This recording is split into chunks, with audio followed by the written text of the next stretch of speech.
Welcome to your astrology forecast for the week of October 22nd through October 28th of 2023. As we move into Scorpio season, there are a lot of transits that are happening and a lot of major events this week. So let's talk about it. Also, this week is going to set us up for another major event the week after, and I'll get a little bit into that as well. As you know, the timestamps are down below in the comment section as well as in the description box. I encourage you to use them, but I also encourage you to maybe peruse through the zodiac and remember that even though your sun is in one zodiac sign, and yes, this information does speak to the sun placements, so it's not messaging for your ascendant placements, your moon placement. I'm speaking to the position of your natal sun. Though this is not a traditional horoscope, it is far more accurate astrology to understand the position of the sun and how it is aspecting other planets and what that will mean for your bottom line. But this is a reminder that even though your sun is in a sign, and of course that colors and impacts all parts of your life, you are probably part other signs too, and we are all integrated into one world, one zodiac. We're actually like different departments in the company, but we're still working for the same purpose.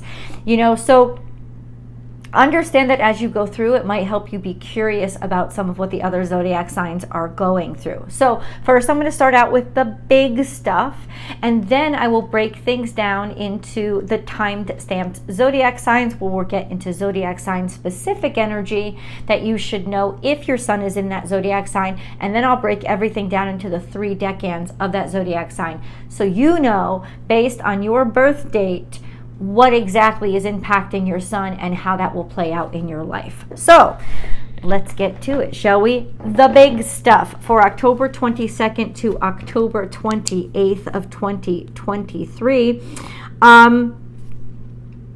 The sun is conjunct to Mercury all week long.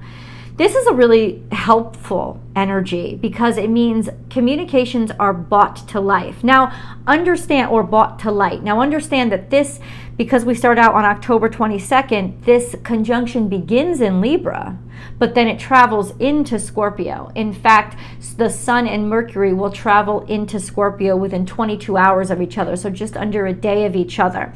Mercury will travel into Scorpio first. Mercury travels into Scorpio on the 22nd, so today, and then the sun will travel into Scorpio on October 23rd around 11 o'clock. So just sort of the middle of the day, at least where I am. So we have Mercury and the sun making transits, and they're conjunct to each other as this transit happens. So what is Mercury conjunct the sun? It is bright ideas. It is things coming to you easily, communications coming out, speech returning. There is this beautiful knowingness about it. Now, in the beginning of the week, the Sun and Mercury conjunction is also squared to Pluto, so this could mean extremes or a lot of things that are punctuated or a lot of confrontations that happen because of it. Though it's a lot less volatile than when Mars was square to Pluto, where they just go right to the fighting. This is a lot more thoughtful, though it can also be confrontational and aggressive, at least in the beginning of the week. So the sun is square to Pluto through the 27th, and Mercury is square to Pluto through the 24th. Mercury square Pluto is really, talking fast, talking hard, and really sometimes talking aggressive speech. Sometimes that's needed because there are extreme situations that we have to deal with. And then the sun square Pluto is very formidable energy. It's very intimidating energy. So the sun conjunct Mercury square Pluto is like, give me what I want or else. There could be a lot of kind of threatening or aggressive communications that happen around this time.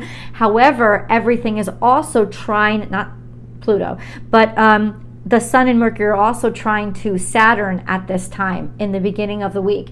What does that mean? That law, legality, and authority is really going to be helpful with whatever aggressive negotiations you enter into this week. So bring along the rule book and bring along the law book if you really want to be highly effective here. That Saturnian energy is harmonized. In other words, what are the rules?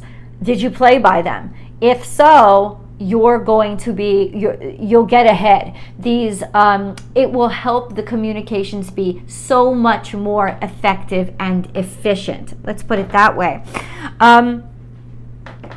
We also have, maybe also, I will say this, it could be that people are being held to the law or held to the authority of the rules and the law and those expectations. And that's why the confrontations are happening when it comes to light that in fact that hasn't been adhered to. Remember that within a couple of days of these conjunctions, both Mercury and the Sun are going to be in Scorpio. And that speaks to energy that has been repressed, that has been, intentionally suppressed, pushed down, made to not come to light. And so we're getting secrets out here. We're addressing toxicities. We're addressing things that aren't working or aren't functioning correctly. We're addressing those things. Mercury in Pluto. So let's talk about the transits. What does the Sun in Scorpio mean? Well, the Sun in Scorpio is formidable. It is sometimes stubborn. It is usually very kind of shine the light on or not be afraid of the darker aspects of light. The Sun isn't necessarily super comfortable in the sign of Scorpio, so it does become very almost authoritative and certain and sure of itself. It's powerful. It's strong. It's that Plutonian energy of just the willpower takes over almost unconsciously. So it's not even intent so much as just the vibe that the Sun gives off when it is in Scorpio. It's very magnanimous. It's very sort of larger than life and magnetic, actually. Now, what happens when Mercury enters Scorpio?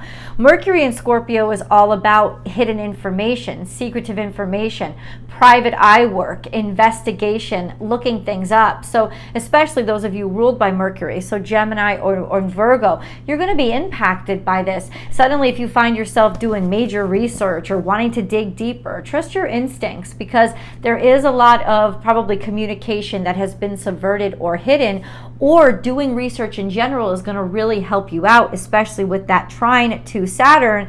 Research the laws, research the rules, and get them in the law book, get them in the rule book where they haven't, where they've fallen off track. This is some really great strategy to use if you have important stuff coming up that you want to win, because that square to Pluto makes sure that we are very much still intent on winning and getting our way. Like I said, that is very formidable energy, and it can be used well, but it can also use you not so well. So it's important to understand it and try to direct the energy in a way that would be useful. And that trine to Saturn is actually very helpful because it will ground this very powerful energy, and that's very helpful this week. We also have an opposition between Jupiter and Mars, which is pretty intense energy. FYI, it's just pretty intense energy. This means that it'll be easy to take action on things, and that you could take action too quickly. Could be more exaggerated or impulsive than I would kind of feel comfortable with. This is something to be conscious of, especially if you are a Taurus 2 or a Scorpio 2, because that will be where Mars and Jupiter are really settling and impacting you a great deal right now. So be highly aware of your actions or your activity. It could be good, it could be bad, but it's going to be intense. And any action that you take now will definitely make an impact, and the whole could be a lot bigger than you wanted it to be. Just an FYI. FYI. We also have Venus trine to Jupiter all week long. This is like, I can't describe more optimistic energy than this.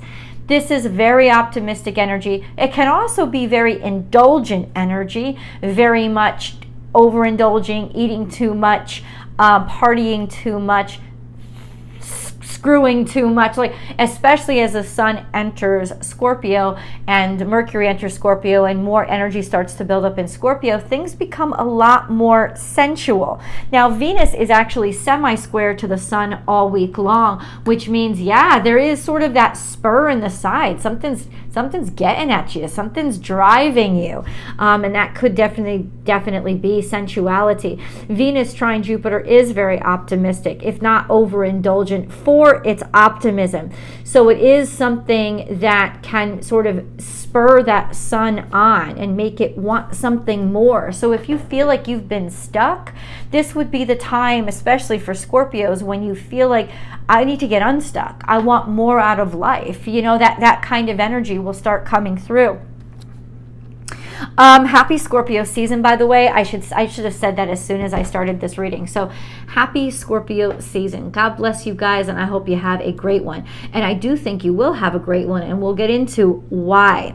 Through October 4th. So on October 4th, the Mercury square to Pluto ends.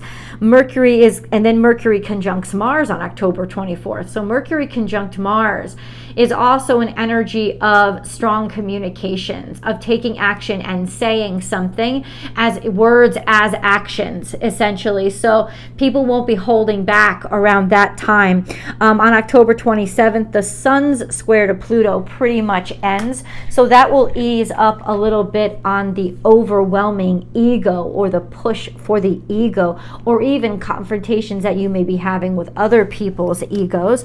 And it's on October 28th, the last day of this week, that the full moon happens. And let's talk a little bit about that full moon. And that's one of the reasons why I think this is such a lovely month. The new moon in mid-November is actually pretty fantastic too.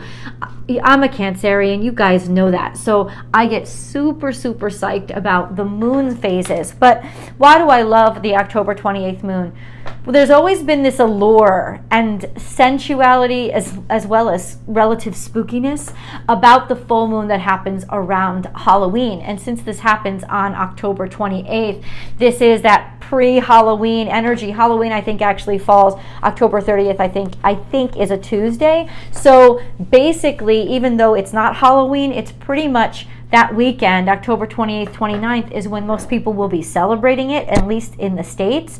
And so we're so lucky to have that full moon to celebrate the spooky holiday on. It's just a great accompaniment to this time of the year. So that's why I'm super psyched about it.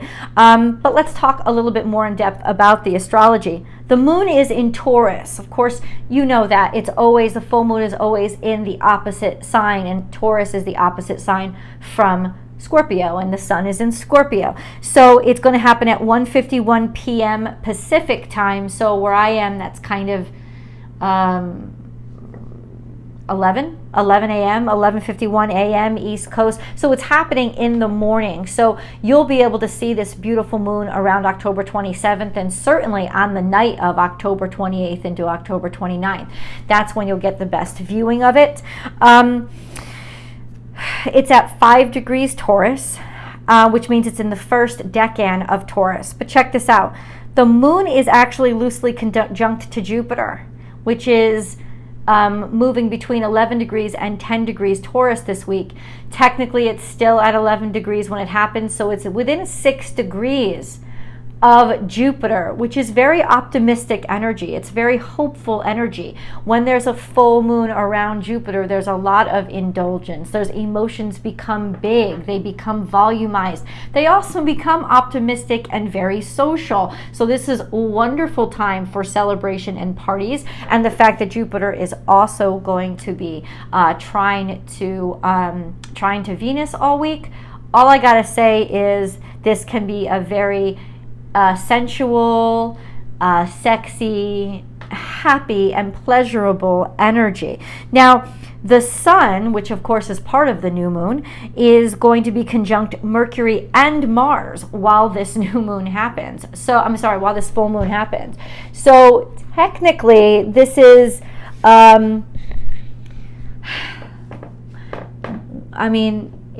there's a lot of stuff that's going to be said. It's very confident energy. So the sun conjunct Mars and Mercury is very confident. It's very, I know myself. I know my sensuality because the sun is in Scorpio.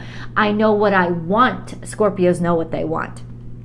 So there is a certainty and a confidence there to go for what you want, especially feeling that virility and that certainty. There's a lot of confidence surrounding the sun right now during that full moon. And then the full moon itself in loose conjunction to Jupiter gives you that sense of expansion and openness and optimism when it comes to really not wanting to hide. So there's a lot of confidence around this full moon. And it poses to be a very beautiful energy, a very prosperous energy, a very confident, fun, and pleasurable energy. And so I like it. And of course, I will talk about it if it is impacting each of the zodiac signs. I may actually make a quick video about it. It's not as much as happening as it was around the solar eclipse, but certainly I think it might be a good video to make. All right, so let's get into the zodiac signs. We start off with Scorpio.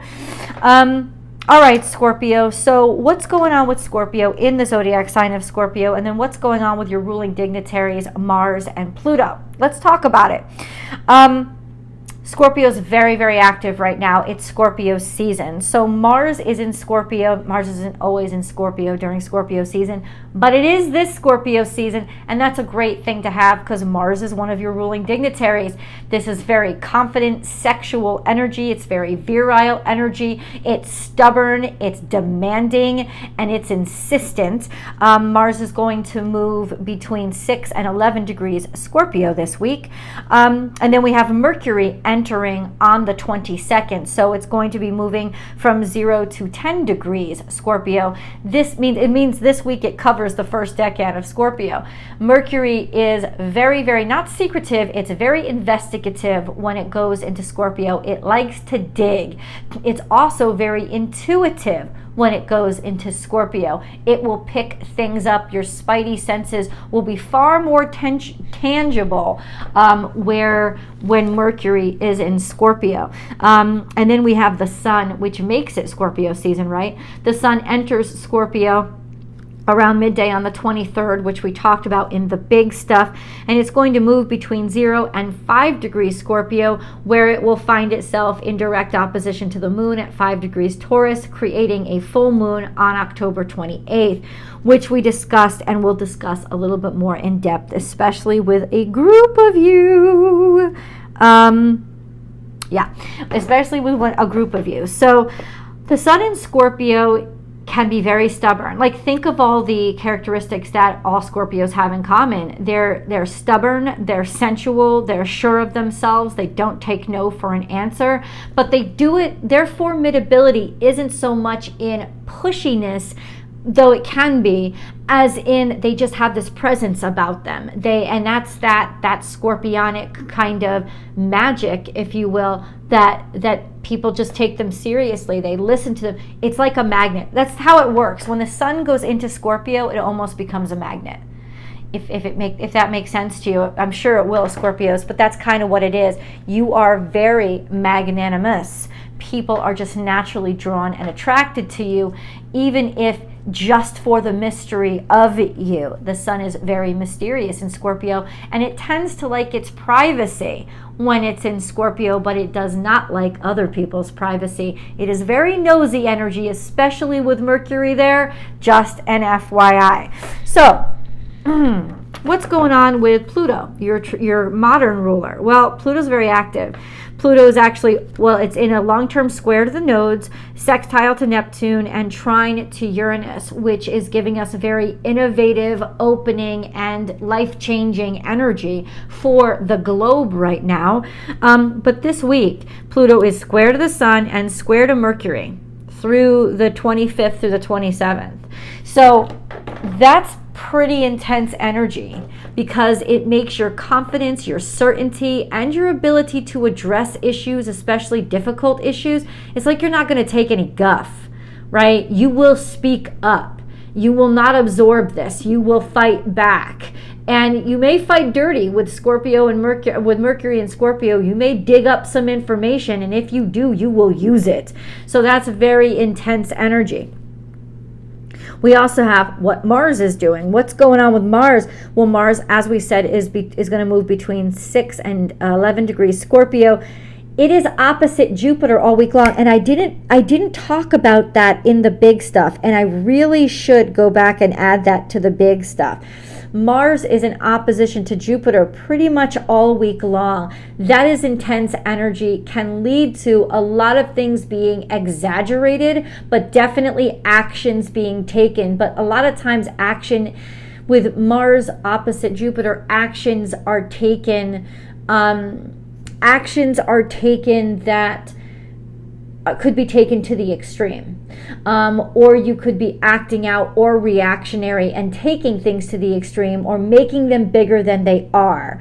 That's something to be very aware of. And then we have Mars conjunct to Mercury through the 23rd, which is just the first couple of days of this week. Mars conjunct Mercury is talking and saying and taking action through words. And then Mars is conjunct the Sun through the end of this week. That is very intense energy. Mars conjunct the Sun is very confident energy. It's very pushy energy, and it can lead to injury and more fighting. So I would watch it. A lot of times people with Mars conjunct the Sun in their natal chart come into some pretty bad wounds or worse.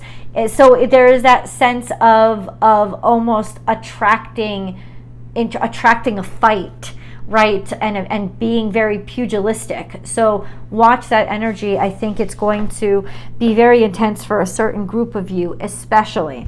Let's get into the decans. So the decans, if you know that your natal sun is between 0 and 9 degrees Scorpio, you are a Scorpio 1 because your natal sun is located in the first set of 10 degrees of Scorpio. This usually correlates to October Scorpios. So that would be anyone born between October 22nd and October 31st, pretty much are Scorpio 1s. Your natal suns are the ones conjunct the Sun and conjunct Mercury. If you're at the cusps, this is pretty much all week long. The cusp would be the 22nd, 23rd, 24th. Your natal suns are also conjunct to Mars right up to the end of the week. And if you're born toward the end, so if you're like a Halloween baby, it will be all week long. So pay very close attention because there's a lot of energy conjuncting your natal suns this week. And especially that conjunction to Mars can make you very explosive and extra violent. So it's something to be aware of, right? The Sun and Mars, Mercury could also make you very pop-offish when it comes to how you're using your mouth. So that's also something to be very aware of. Now, if you have like a speech to make or a presentation to make, the confidence will show. You will know. You will be able to intuitively navigate and be able to successfully communicate your ideas so very well. So like with all conjunctions, it's neither good nor bad. It's really how you direct the energy, but you need to be aware of the energy because it will be intense all week long. Your natal suns are the ones in opposition to the full moon because the sun is at 5 degrees. 5 degrees Scorpio. So especially those of you born say around October, say 25th, 26th, especially you guys, this is an intense conjunction for you, but it's a sensual moon. It's definitely like a release of emotions. It can be very fun and playful, not playful energy, intense and pleasurable energy, I think is more like it. definitely time to take action on who you love and who you want and who you desire and what you desire. Absolutely, as long as you can stay away from the violence or being overly pushy. Just an FYI, especially for those of you who are cuspers, whose natal suns are still conjunct to Pluto, this energy can get really intense really quickly. And then we have trine to Saturn, which is very grounding energy, very helpful energy, and I'm glad it's there. It'll kind of harmonize you when it comes to, okay, if I'm going to do all this, I'm going to do it by the book. I'm going to do it by the rules. Why? To accentuate my effectiveness. There is that sort of efficiency that comes with that trine to Saturn that I really like. And there can be conflicts when it comes to passion, but also if you go by rules and regulations, a way to actually connect to different forms of authority or take authority, assume authority over a situation. And then we have that semi-square to Venus, which can be meddlesome and mischievous. It's definitely going to make you want something, and your desires can be poking you in the ribs. So while Saturn is very grounding, Venus is kind of causing a little bit trouble when it comes to stirring up the pot this week. Just an FYI. Just an FYI. Especially during that full moon, I think you'll be really willing to stir the pot. So quite a powerful week for Scorpio 1s. Let's go on to Scorpio 2s. So if you know that your natal sun is between 10 and 19 degrees Scorpio, it's in the second decan of Scorpio. This correlates to November 1st through 11th Scorpios, in and around those dates. Those are estimates, but it's about there. So those of you who have a birthday between November 1st and 11th, that would be you guys. So your natal suns are conjunct to Mars from the 27th on. But all week long, your natal suns are in opposition to Jupiter. When the sun, now, preview for you guys, November 2nd and 3rd, so the week after, it's actually going to be, the sun is conjunct your suns and in opposition to Jupiter. So this is really intense energy, and what in opposition between the sun and Jupiter means is confidence on overdrive, or maybe in some ways pushing too hard or expecting too much, but certainly optimism and not taking no for an answer. So this energy is going to sort of be accentuated this week, especially when Mars rolls in on the 27th and 28th. All week long, technically Mars is in opposition to Jupiter, a loose opposition. It's just going to get tighter toward the end of the week, and then it's going to be with you into the next week. So this is an intensity. I'm going to get things done. Certainly productive energy. Just don't let it get away from you, right? Don't be over expectant. Just keep the optimism high, and that's how to most effectively use it.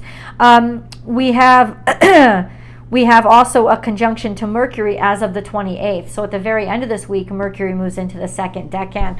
That will conjunct your natal suns, bringing a natural curiosity and a need to inquire, and the ability an ability to put your thoughts into practical and palpable communications. So that's very helpful energy. Your natal suns are sextile to Venus. This is going to be a really sexy energy for you over the moon. This is definitely, your desires are on point and you know what you want and you have the opportunity to get them. And then this long-term quincunx to Chiron on the 27th, Chiron will conjunct the moon.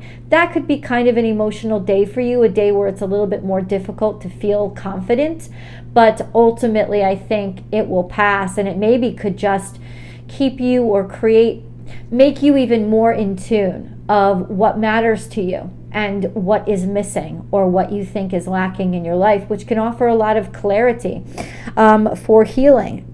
So let's go on to Scorpio 3s. Scorpio 3s, you're the one getting the least traction this week. So there's long-term aspects here that you've been dealing with for a while. Your natal suns are in opposition to Uranus, which is just needing to be individual, and a certain, like, not wanting anybody to have control over you and getting really angry when you think they want it. That's over the next year. And then we have a sextile to Pluto, which is long-term as well, which will intensify your psychic abilities. It will intensify your confidence and your optimism about who you are. And it will actually help you move mountains because people won't mess with you. And then we have that trine to Neptune, giving you an extraordinarily creative edge. Altogether, this is quite innovative energy, and this is a time of innovation, personal innovation for who you are, your identity, and your life. So you guys let me know in the comments below. I love you like crazy, and thank you so much for watching this video. I will see you in the videos. Bye, Scorpio. Okay, so let's go into Libra.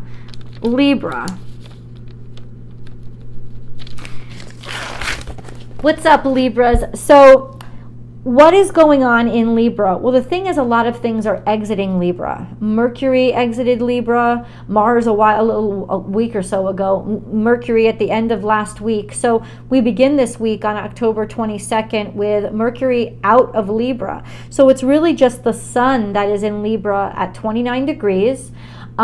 Just for October 22nd, and then the sun moves into Scorpio. It becomes Scorpio season. So really all week long, you guys really just finally have an open house, a clear house. You're free again.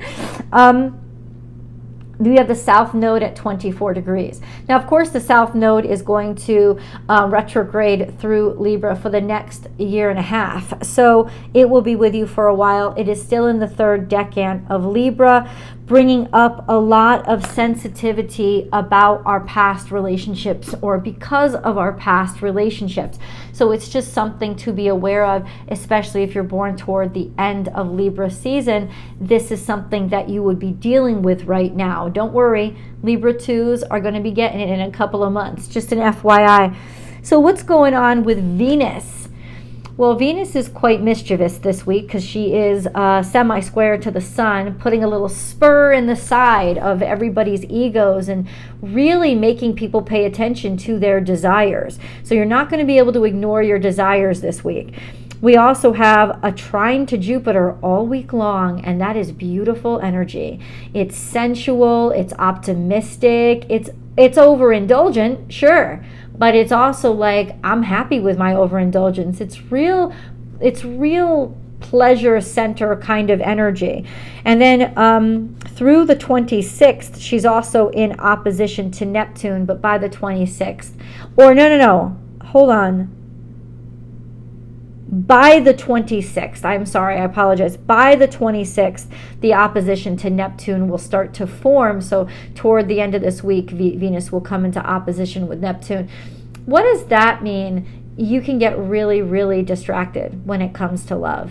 And you can get really, really delusional when it comes to love. And your desires can be based on fantasy or dreams. It's really easy to lose yourself in dreams and fantasy when Venus is in opposition to Neptune. So it can be quite a challenging and distracting energy. It is, however, an extraordinarily creative energy. And so if you use your dreams and even your delusions as inspiration to create and just be more creative in general, this is highly effective and productive energy.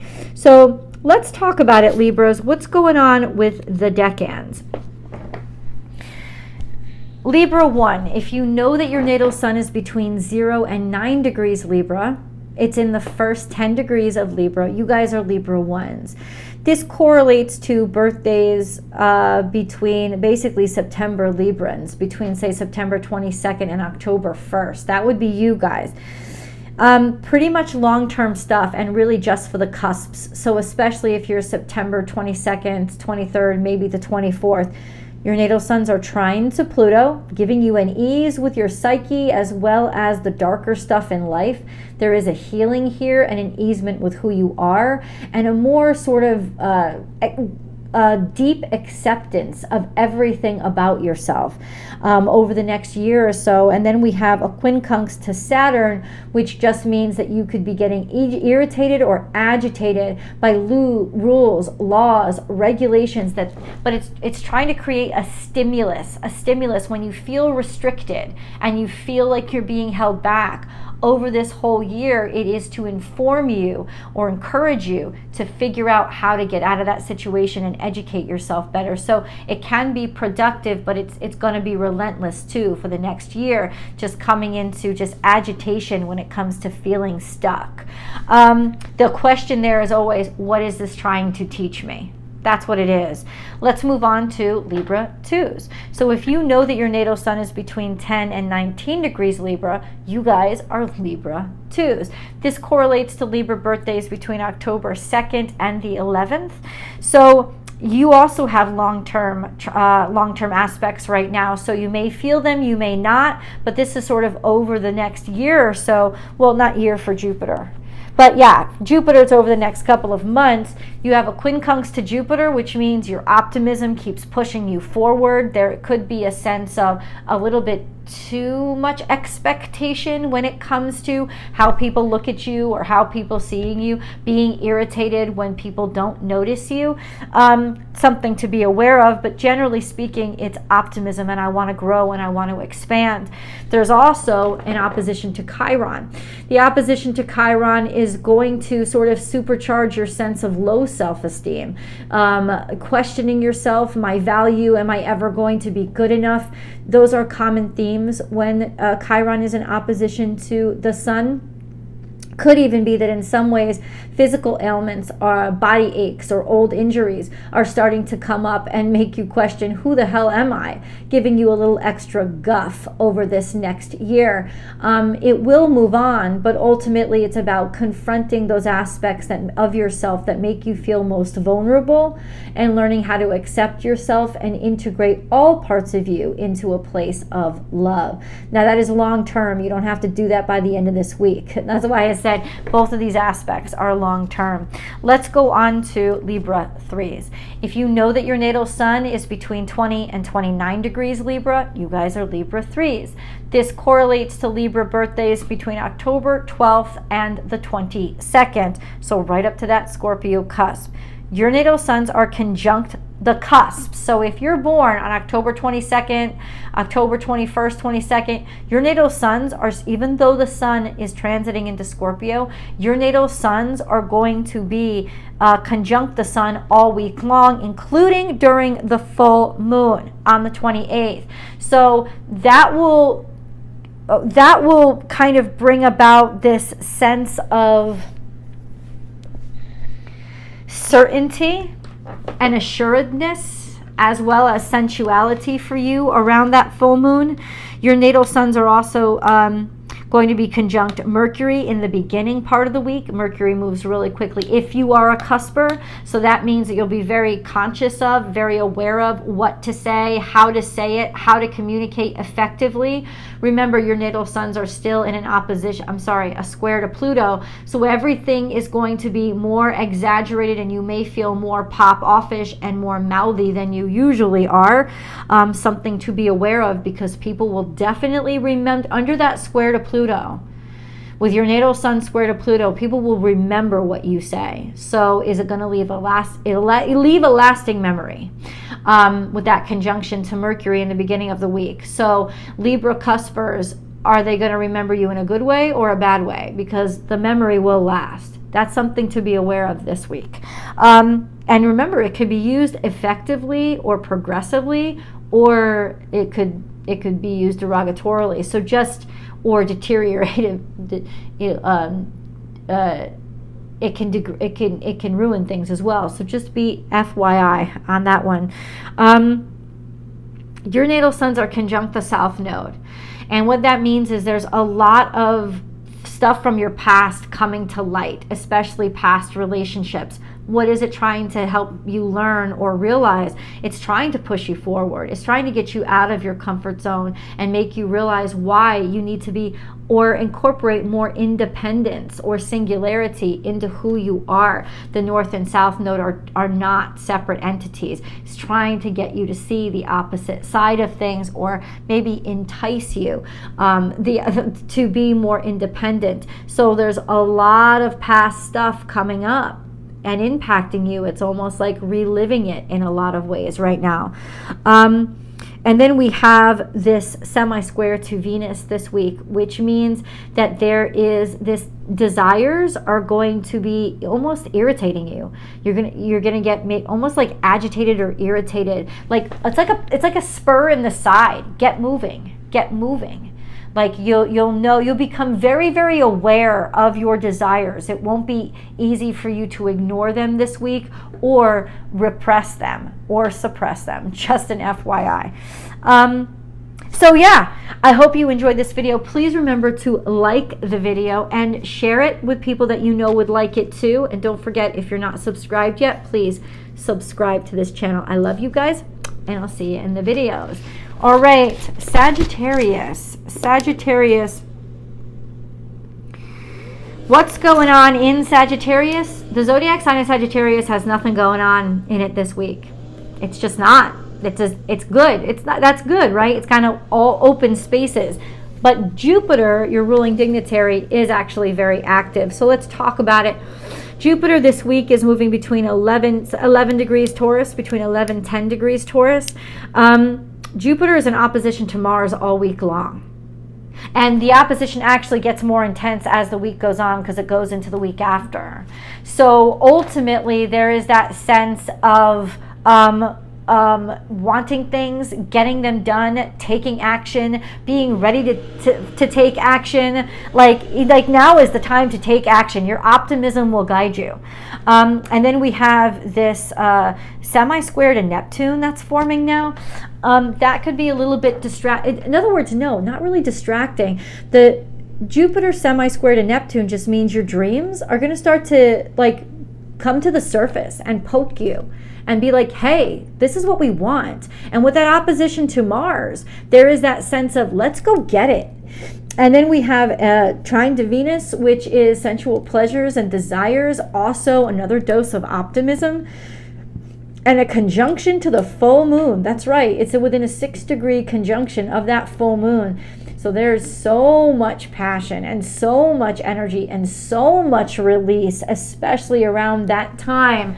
Let it all out and let it go, let it flow. Let's go into the decans, shall we, Sagittarius? So if you know that your natal suns are between 0 and 10 degrees Sagittarius, your natal sun is in the first decan of Sagittarius. You guys are Sag 1s. This correlates to Scorpio cuspers. So November 22nd, November 23rd, all the way through November or say December 1st. That would be you guys. Your natal suns really are only being impacted by long-term aspects this week. A sextile to Pluto, which is innovative, progressive, assertive, and doors will open over the next couple of years for you just because people take you more seriously now.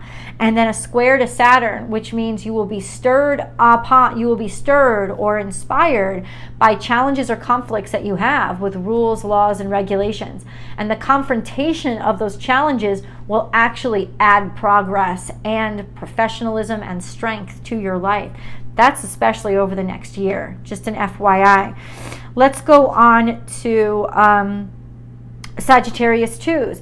If you know that your natal suns are between 10 and 19 degrees Sagittarius, you guys are Sagittarius 2s. This correlates to birthdays between December 2nd and the 11th.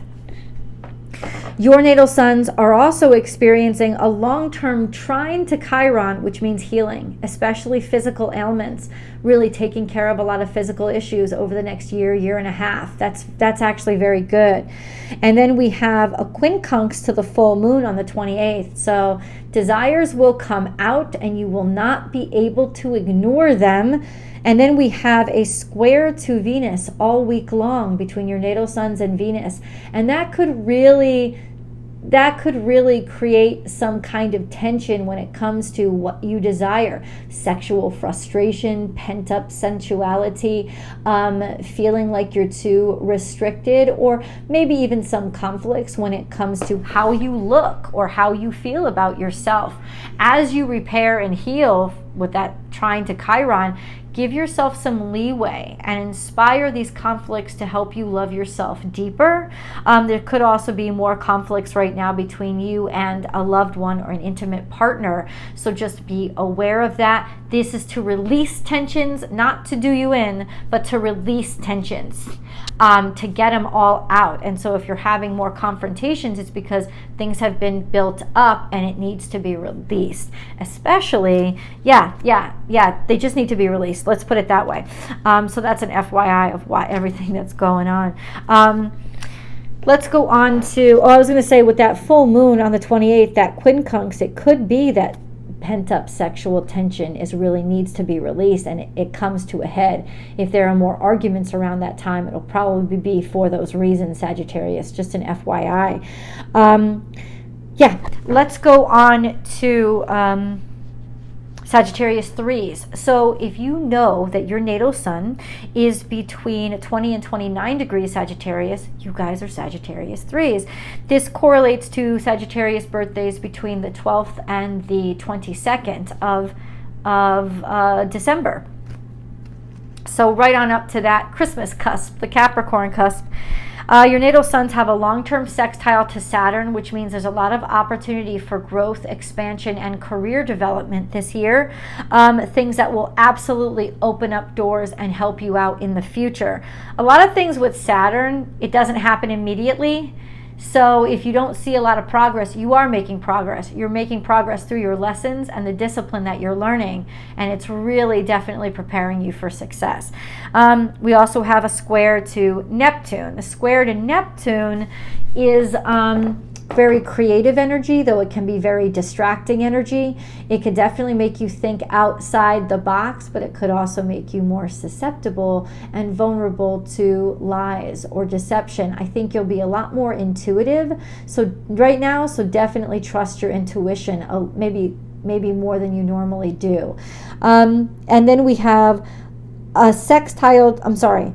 trine to the north node and a sextile to the south node, which means there are sort of optimistic, harmonious changes that are happening in your life to move you more toward personal, professional independence, an independent lifestyle, a self-sufficiency, and you'll see that this is sort of like making the move and slowly transitioning over the next couple of months while the North Node is still in the third decan of Libra and Aries respectively. So enjoy it, because this is a nice time for you to grow and expand.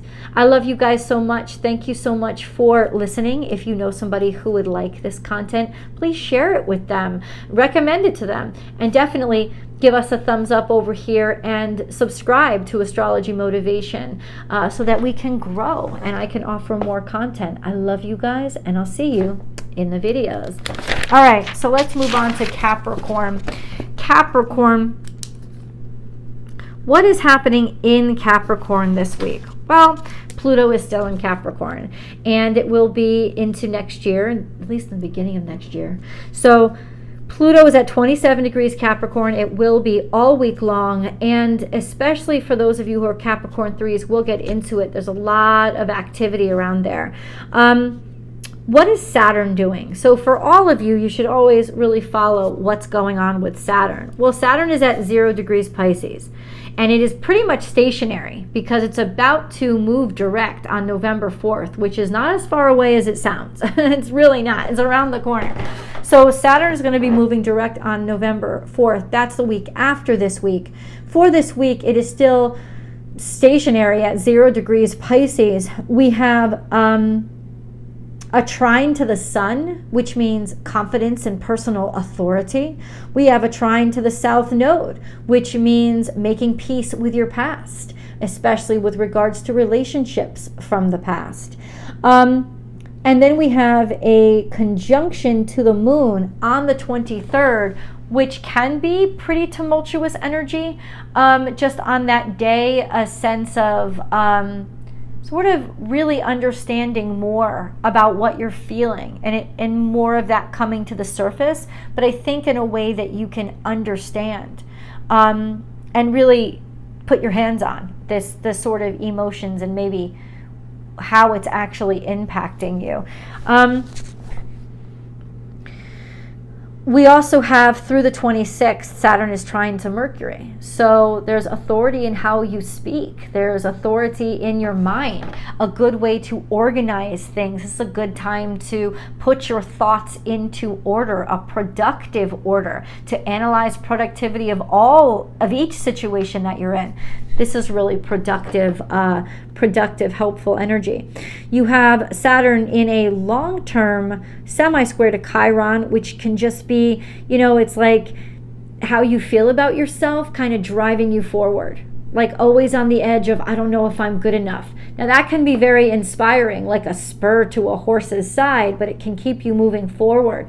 And so if you keep using it in a helpful way, it will, but it can also kind of cause a lot of pain. So that's something to be aware of. It will bring up those aspects of where you think you're not effective enough or you're not good enough. And maybe you are, maybe you aren't, but either way, acknowledging those voices in your head will also help you grow. Whether you're learning how to love yourself better or you're learning how to improve parts of yourself. And then Saturn is going to be trine the sun during the full moon on October 28th. So what does that mean?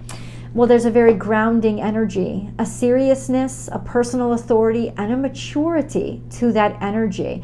So that's actually a great way to enjoy yourself, a great day to enjoy yourself, because you'll know that you can because you have it under control. It's almost like turning 21 and being allowed to drink, right? That's not really you don't really have a lot of self-control, but it's almost like when you realize I can have fun and be responsible at the same time. It's that really sort of beautiful, balanced energy. Let's talk about the decans, shall we, Capricorn? So if you know that your natal sun is between 0 and 9 degrees Capricorn, it's in the first decan of Capricorn. You guys are Capricorn 1s. This correlates to December Capricorns. So anybody born between, say, December 22nd and December 31st, those would be you guys. Your natal suns are sextile to Saturn. That's long term. So that's about career growth and development. Your natal suns are also sextile to the sun, Capricorn ones. And then your natal suns, so all week your natal suns are sextile to the sun, which is all about optimism and confidence in yourself and courage, knowing that you can do it, self-acceptance. I love that energy. And sextile to Mercury through the 27th. Guys, this is very productive week for you. This could mean a lot of growth, a lot of opportunities, and a lot of expansion. It's definitely the time to communicate, what you see and your life purpose, and it will move you forward and be very helpful energy. Your natal suns are trine to the full moon in Taurus. So this is very pleasurable energy. It's a very optimistic energy. It's a beautiful release that you need in order to make room for all these new opportunities that are coming into your life. So a very beautiful week for you in general. Okay, let's move on to Capricorn 2s. If you know that your natal suns are between 10 and 19 degrees Capricorn, you guys are Capricorn 2s. This correlates to Capricorn birthdays between January 1st and the 11th. That would be you guys. So your natal suns are trine to Venus all week and trine to Jupiter all week. What a beautiful, harmonious, and an optimistic energy, especially when it comes to growing, expanding your looks, how you look, how you express yourself, feeling beautiful, being an optimist. It could also mean indulgence and pleasure. Food, wine, sex, all of those things could become really big and really sensual. This is a very sensual week for you. Your natal suns are sextile to Mars, which means your virility and your stamina is high. And we have a sextile to Mercury through the 27th, or by the 27th. So communications will be high. This is a freaking great time for you to have fun, be playful, date, present yourself, do days of beauty, go out with the friends, joie de vie. This is beautiful, beautiful energy. Lots of opportunities could open up here too. It's wonderful. It can be purposeful, but for you, it's a little bit more pleasurable this week. And especially since that full moon is in Taurus, it's not trying to you guys, but it's close enough. And I'll tell you, this is going to be a very sexy moon for you. Just FYI.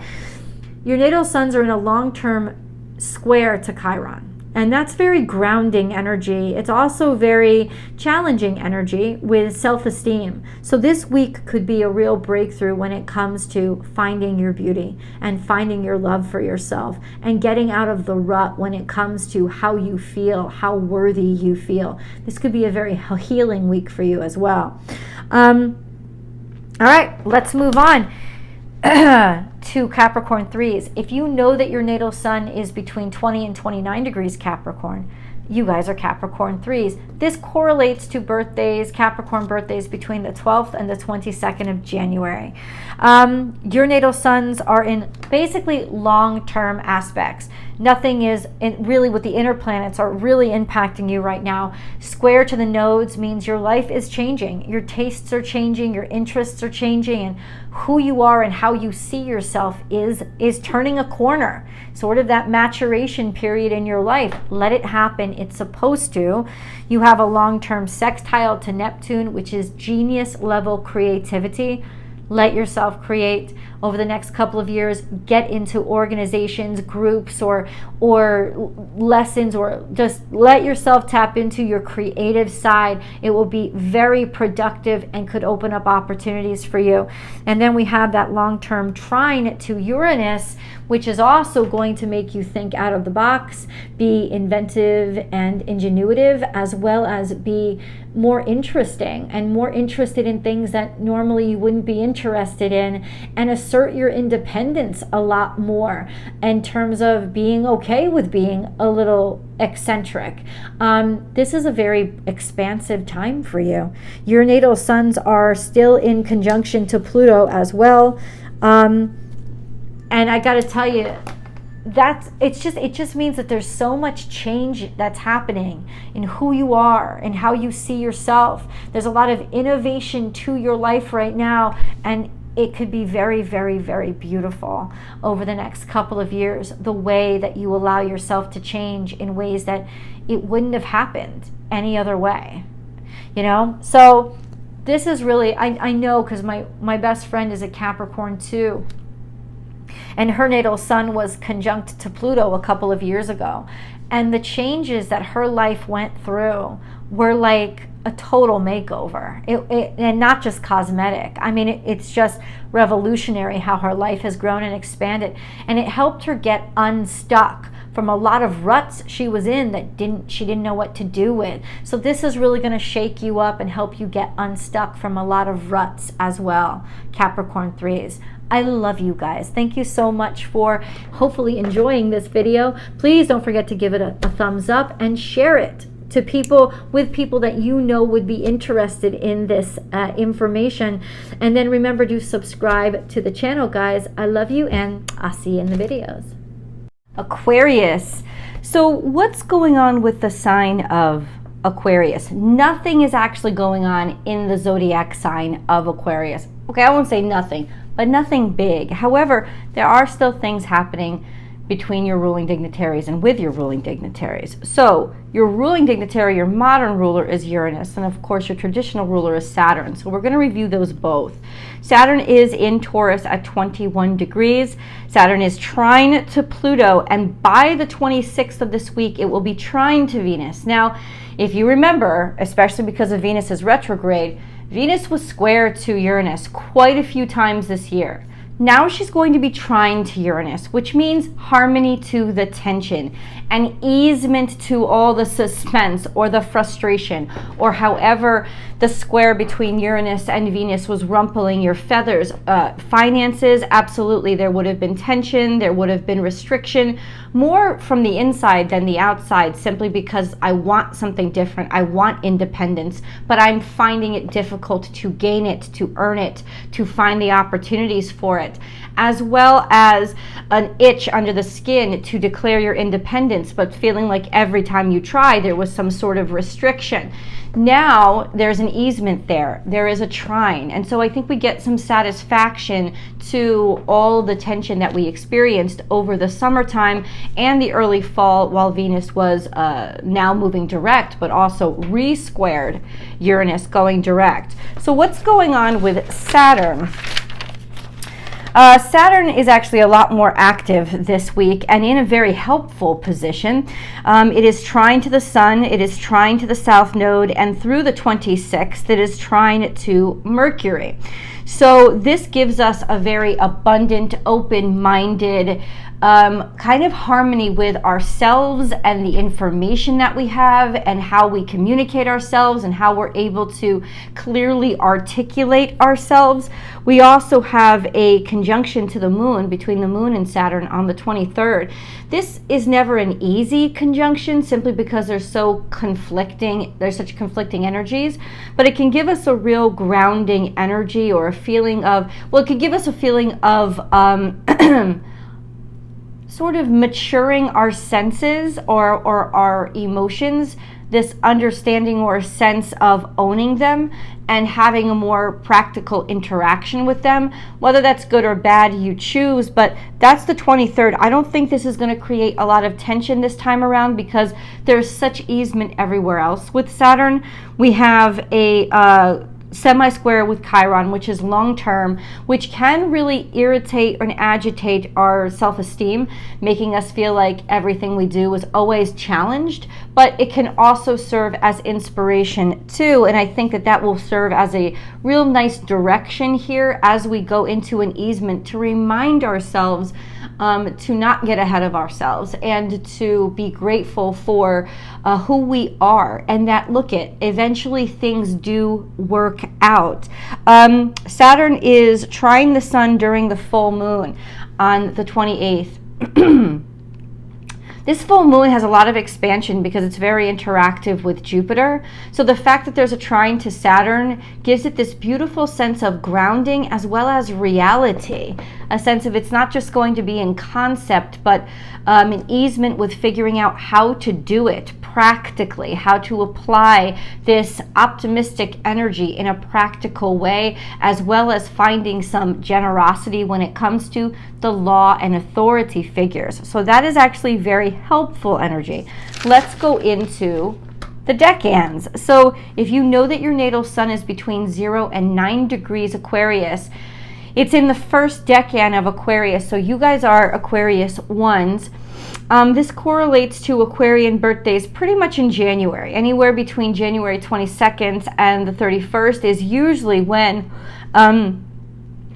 is usually the birth date time span where natal sun degrees 0 through 9 correlates to. Let's put it that way. You guys at the cusps especially, but generally for all of you now, since Pluto has retrograded back to 27 degrees Capricorn, it's really just you guys at the cusps that are still conjunct, that your natal suns are still conjunct to Pluto, and that's coming for you. Like, that's going to be into next year, into the next few years. So cuspers are understanding this now. The dynamics of what Pluto conjunct your sun does is it just fills you with this energy that you normally don't have, which is, I will change. This is like your metamorphic time. It's a time span in your life where you'll start to realize there are so many changes and differences in you, in what you will tolerate and what you believe in on the outside world, in terms of what you believe you're capable of, and it will give you this real strong essence about you to get things done, and yourself will change dynamically with that conjunction to Pluto. This could be a pretty tense week for you guys because there's a lot of squares between your natal suns and where everything else is positioned. Your natal sun is square the sun this week, which means it's also square to the full moon. This could create a bunch of tension, especially leading up to the full moon, but also potential for great release. But a lot of challenges. So if you're finding that this week is very kind of irritable and challenging for you, it is because of these squares. Your natal sun is also square to Mercury through the 27th of this week, and it's also square to Mars through the 25th of this week. The fact that there is so much energy in the beginning of the first decan of Scorpio means it's all square to you guys. And that means this could be a pretty tough and tense week, especially in the beginning of this week. So what I would do is just try to take a lot of self-care and give yourself a lot more patience and compassion. That'll reflect outwardly as well. Let's move on to Aquarius 2s. So if you know that your natal sun is between 10 and 19 degrees Aquarius, you guys are Aquarius 2s. This correlates to birthdays between basically February 1st and the 10th. Your natal suns are sextile to Chiron, which has been long-term. And since Chiron is in retrograde now, it's retrograding back deeper into Aries 2, which means it's going to be with you for even longer, say up to a year. This sextile is generating inspiration and a feeling of opportunity when it comes to using the hard lessons that you've learned to expand yourself and inspire you to broaden your pathway, broaden your prospects, as well as open doorways and pave paths for others. So that is really a life focus, a way to change your hardships into opportunities. And it's a beautiful growth period for you. This week there's a little tension with you too, because there's so much energy built up in Scorpio. You're going to start to feel this. Right now, your natal suns are square to Jupiter, which means challenges may seem even bigger and even more exaggerated because you expect this optimistic outcome, but it ends up being a lot more difficult than you imagined, and Jupiter is the reason. I mean, Jupiter is an optimistic and beautiful energy, but in a square, it can pose challenges simply because it encourages you to expect too much right away and move too quickly. So slowing yourself down and looking at the small progress is a way to handle this challenging aspect in a way that it'll kind of guide you, and it'll return your optimism to you, right? It's the expectation there that's really going to trip you up. But this week we also, by the end of the week, have two major squares coming with Mars and Mercury. When you're square, your natal sun is square to any inner planets, you feel it every day. You feel the intensity because it's playing out in your day-to-day reality, as opposed to the outer planets where you'll feel it, but over long term. They normally reflect a life change, as opposed to like those worries that we have on the regular, right? So the square to Mars it's an intense square. Aquarius one is feeling it in the beginning of the week. By the 25th, you guys will start to feel it. This is a tough square, and I would say take extra care of yourself during the square because its injuries are more likely simply because of impulsivity and being more reactionary and defensive. You also have a square to Mercury by the 27th, so the end of this week. Square to Mercuries are infamous for being almost like mini retrogrades.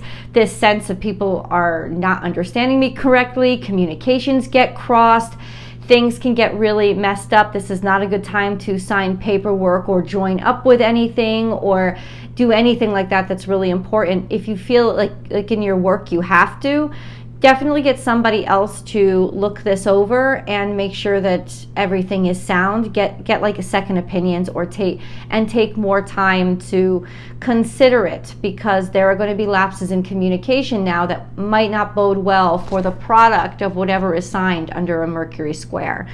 And then we have this quincunx to Venus, which could just be that your desires are putting like a spur in your sign, almost making you feel internally restless. And so that at least if you sit back and objectively look at it, you'll learn a lot more about what it is that you're not getting fulfilled by and what to work on. But that could be a challenging energy too. Just an FYI, overall a challenging week. And then we have Aquarius 3s. So if you know your natal sun is between 20 and 29 degrees Aquarius, that's you guys. This correlates to birthdays between, say, February 11th and up through the 29th. Sometimes February only has 28 days. So you guys would be, I don't know, through the 10th, I'm sorry, and the 20th. The 10th and the 20th, I meant to say, I apologize. So your natal sun is conjunct to Saturn. This gives you a grounded, much more serious understanding of who you are. It's a sign of coming into maturity, and it also could mean a lot of tension that you give to yourself, pressure that you put on yourself because you're taking things too seriously. Overall, it does tend to impact you in a more mature way, a sense of taking who you are seriously and knowing who you are and really deciding what matters to you and what doesn't. Your standards will be high for this whole year. And then we have a sextile to the North Node and trine to the South Node for the next couple of months, which means that your life is changing and you want it to. Well, your prospect, your outlook is changing, your purpose is changing, your tastes are changing. You're becoming almost somebody that was sort of opposite of what you used to be, but you want it. There are opportunities that are opening up. It's almost like with a sextile to the North Node, take conscious opportunity, like take conscious action. Become consciously aware of where you want to go and where you want to direct yourself, and opportunities will open up. The trine to the South Node is, I'm happy with where I come from. You know, there's a lack of tension there now. There's a healing that's coming from what I've experienced in the past. So I feel like I can open up more to the potential for the future. And this is over the next couple of months. And then, of course, we have the long-term square to Uranus, which can be making you feel restricted or like repressed in some way. And the way that you'll feel it is like an agitation. You want to assert your independence. You want people to see you as something unique.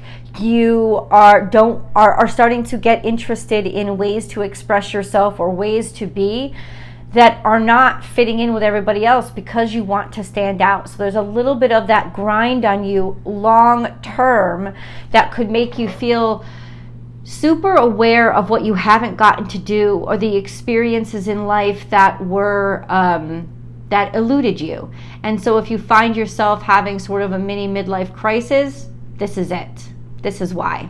I love you guys so. That will last at least until next year, throughout next year, because Uranus will remain in the third decan of Taurus for a while. So that's why you're feeling that's why you're feeling it, you know. And honestly, with Uranus square or Uranus opposition, for me it's always like the people who have lived lives true to their heart and true to their soul. This doesn't affect them that much. But it's those of us who have not listened to our soul or had the courage to listen to our inner purpose that really start to hate their lives during an opposition to Uranus or a square to Uranus. And it's simply because it's going to point out to you who you really are and what you really should have had courage to work on, as opposed to just settling for what came to you, which is what a lot of people end up doing. And so all of the ways in which you've settled and the restrictions that has now ended up with in your life, or resulted in, it's going to stand out now. It's going to feel really tense now. So with a square, what you do is you sit back, even write things down and learn. And start to make changes if you can, and make decisions in a different direction that are more true to your personality and your character and your truth, the truth of who you are. It's not going to be easy, but it could be very worth it, especially over the next coming couple of years. So you let me know in the comments below how this energy is impacting you guys. I would love to know. And please subscribe to this channel if you haven't already. Like this channel and share this video with people that you know would love it too. I love you guys, and I'll see you in the videos. Okay, so Pisces. Pisces. What is going on in the zodiac sign of Pisces? Same thing that's been going on for a while and will continue. We have Saturn at 0 degrees Pisces, where it is posting stationary. It'll actually go direct on the 4th of November. We have Neptune at 25 degrees Pisces. They couldn't be more conflicting energies. Like, it really, they could not be more conflicting energies. Neptune is all about the dreams and the imagination and the lack of reality, and Saturn is reality. So between Pisces 1 and Pisces 3, because your natal suns are conjunct two very different energies, I can tell you that please don't listen to traditional horoscopes, because you are not being affected the same way as your counterparts in Pisces. I can tell you, your whole outlook on life changes with that conjunction to these larger planets, and it means you're going through different life cycles. So ultimately, you're experiencing even your day-to-day very differently right now. Let's go on to your ruling dignitaries. You have Jupiter, which is your traditional ruler, and you have Neptune, which is your modern ruler. We're going to start with Neptune.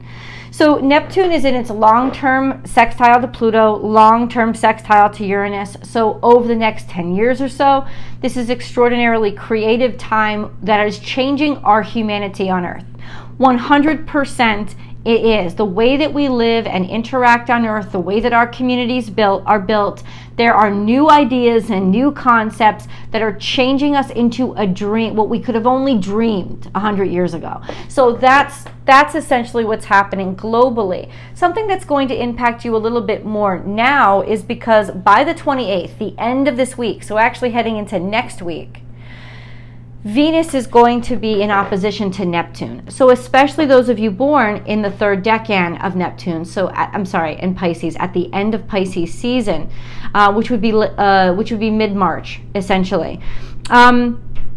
This opposition to Venus is going to bring up a lot of distraction, and it is temporary, but it is potent in that you're going to get easily distracted and easily fooled, especially when it comes to how much you desire something. So if somebody triggers your desires and promises you what they know you want, you will believe them, and that is not going to be a good thing, because this is always a very deceptive energy.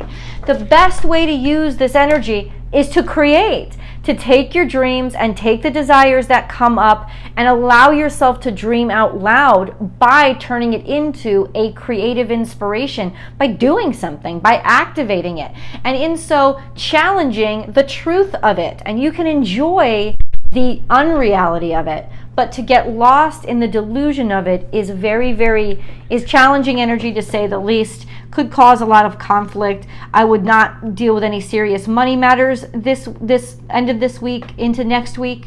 Why? Because it's easy to be deceived. It's easy to be deceived and think I have it, but you don't, right? So just an FYI. Let's go on to what Jupiter is doing. Gotta find Jupiter. Jupiter's active this week. Jupiter is in opposition to Mars all this week, which is, it's tricky energy. You know, it's, I want to grow and I want to move really quickly, and I'm taking action to broaden and expand my life, but simultaneously it can lead to a lot of impulsivity as well. This is tricky energy because it basically makes every explosion tripled, right? Like it's just energy on crack. So if you're feeling that push and that urge, That's good, but it's harder to wrangle yourself during this energy. So especially for those of you who are in, I would say, in late Pisces season. Mid Pisces season, well, yeah, but you're going to feel this energy because it's your ruling dignitary, is what I'm saying. So, Michelle, what are you trying to say? Watch out, you guys, more at the end of Pisces season. That's what I'm trying to say. Because this is going to make you want to jump into something really quickly, especially romantic relationships with Neptune opposite Venus. And honestly, you're going to be having sex with people that are not going to be the best choice for you. You're going to be attracted to or allowing your dreams to let you see people that are very different than what they really are.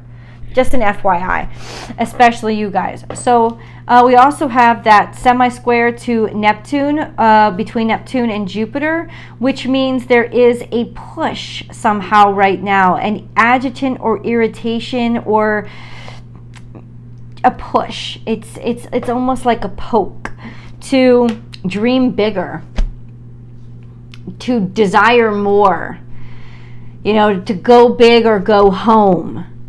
And while it can be a very creative energy, it's not necessarily it's not realistic, right? So there's another challenging energy to, okay, it's not that I'm all into realism, guys.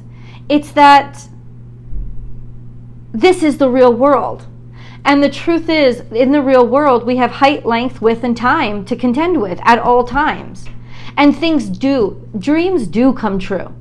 But they are not easy. The real world, these three dimensions that were created to help, to make us, force us to grow, don't move easily. So there is this understanding here that you're gonna have to work harder than you think, right? And so it's gonna be a little bit more difficult with these energies with you right now to ground yourself enough to see how the dreams are manifesting, but slowly. The magic is happening, but not instantaneous gratification. And it challenges your mind only because of the expectation versus the reality. The expectation, you're so connected to your soul during these energies, well, why don't I just have it now? Because that's not how things work, or were designed to work in the real world. Things are supposed to challenge you. It's how you grow. So this is tremendous growth period for you, right? But it's not the easiest energy. We also have Jupiter trine to Venus. This is very optimistic energy. So that's very helpful. This sense of seeing the world at its best is wonderful because it's going to help inspire you to keep going. This is also a very indulgent period where you kind of ease up on how much you usually eat or allow yourself to drink. So this can be very indulgent as well, but overall very optimistic. And then Jupiter is on the 28th conjunct the full moon, which means this full moon has an intensity for you guys that is more personal, and it'll open you up emotionally. So the emotions might be bigger, might come out faster, might come out quicker, but I think they'll also cleanse you deeper. Let's go on to the decans, Pisces. If you know that your natal sun is between 0 and 9 degrees Pisces, you are a Pisces 1. This correlates to birthdays, say February, even 19th sometimes, 19th, 20th, right up through March 1st would be Pisces 1. You guys are conjunct to Saturn, so it's a very grounded energy, more realistic. These huge explosive energies around you are going to be easier for you guys because that conjunction to Saturn makes you take things a lot more realistically anyway.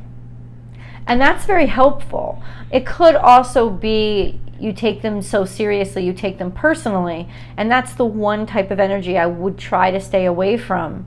The practicality that this gives you is going to be very effective and efficient, especially this week into next week. We also have a trine to the sun, which is an easement in a feeling of who you are, this sense of I'm good with myself, and a trine to Mercury, which means ease in communicating who you are, what you feel, what you think, and what you're passionate about. You also, that's through the 27th, and then through the 25th, you have a trine to Mars.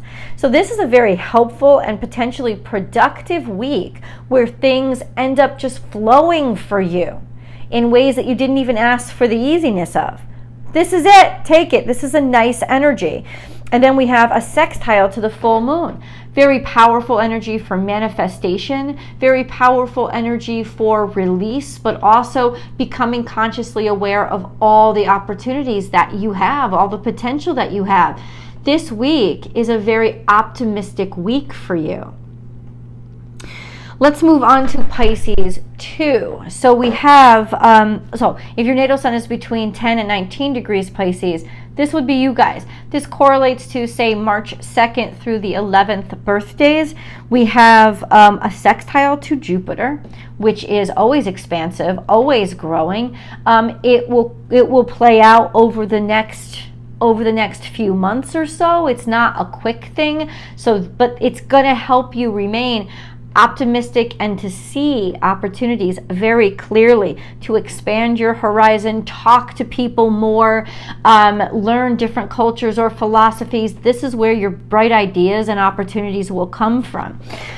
We also have a trine to Mars by the 25th and a trine to Mercury by the 28th. This is beautiful energy toward the end of the week into next week.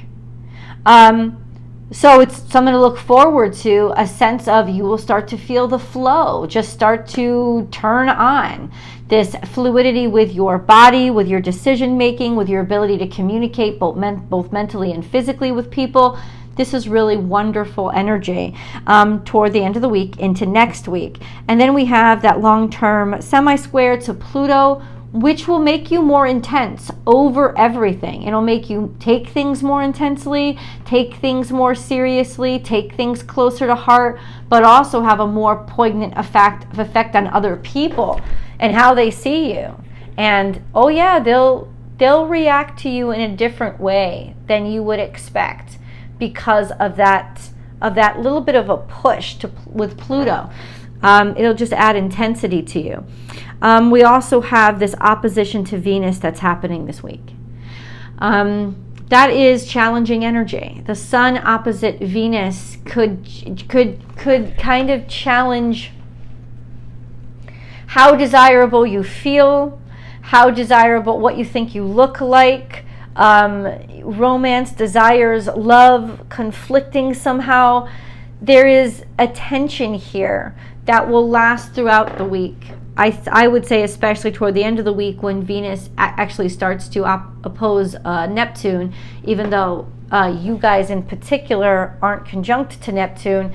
There is just more of a how I've deceived myself with love and money. So there's tensions here for you now over the next week especially. Just FYI, this is not a good time to invest in new look or a new makeover. This is not a good time to invest in a new makeover for your house. And this is not the best time for dating. You won't have much luck here when it comes to your desires matching what you know you really need. It will be conflicted. FYI. So a little help at the end of the week, definitely though, when your natal sun and Mars and Mercury come into a trine with each other. All right, let's move on to Pisces 3. Pisces 3, if you know that your natal sun is between 20 and 29 degrees Pisces, you guys are Pisces 3. This correlates to birthdays basically mid-March, March 12th through the 22nd. And I've already been speaking to you guys about this conjunction with Neptune, which is going to really, really send you over the top with your psychic abilities and perceptions, with a sense of spirituality or curiosity of spirituality or your psychic abilities, as well as your connection to faith and your connection to your dreams and your creativity. Beautiful growth period for you guys, but could also lead to major distractions and self-deceptions. So it's really good to work with this energy by allowing yourself to tangibly create something, right? Or tap into this creativity or even your psychic ability. I apologize. We have a long-term sextile to Uranus, which is growth and expansion and development in genius ways that are not practical or not perceived, but are very ingenuitive. And then we have a sextile to Pluto. You guys are at ground zero for a lot of change, a lot of where this global effect is starting to shift. In terms of personally, I think you guys would really be fine-tuned to be able to even know or get some foresight into where our universe is headed. So there is great there, because it's happening to you. It's kind of personal. It's exactly what you're going through because it's ground zero being conjuncted to your natal suns. So there's a lot of insight. Maybe I've said this before. I would like to talk to a Pisces 3 to see where they think this world is going just by what they're feeling, the rumblings inside of themselves. This is very dynamic energy, and it's going to change who you are over the next 10 years or so. It's opportunistic, it's optimistic, it's brilliant is what it is, and I would absolutely enjoy the entire process of it. You let me know in the comments below how you have resonated with this energy, how you're resonating with it currently, how you've noticed it impacting you. Please don't forget to like this video and share it with those people that you know would enjoy it too. And if you're not subscribed, please subscribe so that we can grow over here on Astrology Motivation. I love you guys, and I will talk to you next week. I'll see you guys in the videos. Bye, Pisces. All right, Aries. So, Aries. What is happening in Aries? We have Chiron that's actually retrograding from 17 to 16 degrees Aries. So, where Chiron maybe wasn't impacting you guys so much before, because of its retrograde, you're going to feel it. This conjunction to Chiron is about understanding your purpose. I would say you guys, it's Aries too. So for those of you born mid-Aries season, which usually correlates to the beginning of April, there is this intensification of a need to find purpose in your life challenges and find inspiration in your life challenges. We also have the North Node at 24 degrees Aries, which is impacting, because it's impacting Aries 3s. So those of you born around mid-April would be Aries 3s. I apologize. This has been happening to me since yesterday, guys. I apologize. So North Node at 24 degrees, it's awakening those understandings in yourself of, it's making you become conscious of how your choices impact your life and how you have to start becoming more conscious of where you're heading. So it's like you're taking over the steering wheel now, as opposed to letting life just happen to you. And this is based on your past. It's based on what you used to feel comfortable with. It's changing and it's shifting. So there's a dynamic, maybe even change to your personality now, where you'll see that you won't be hanging out with the same people. You won't like the same things, because you're becoming into a sense of awareness about, it's like you're making choices based on your conscious efforts and your intellect, your awareness, more than you are on what just flows really easily or what is comfortable to you. There is an awakening of sorts to a different version of who you are. Let's go into what Mars is doing. So Mars is in opposition to Jupiter all week. So this is making everything bigger and more intense and more kaboom. Whether that's good or bad, I don't know. But ultimately, it is making everything exaggerated and making you feel like maybe you have to act more quickly than you really, really do. So it could be sort of hypercharging you. This is supercharged energy, but it's energy you don't necessarily have a lot of control over. So it's like, let Jesus take the wheel. And then we also have a conjunction to Mercury by the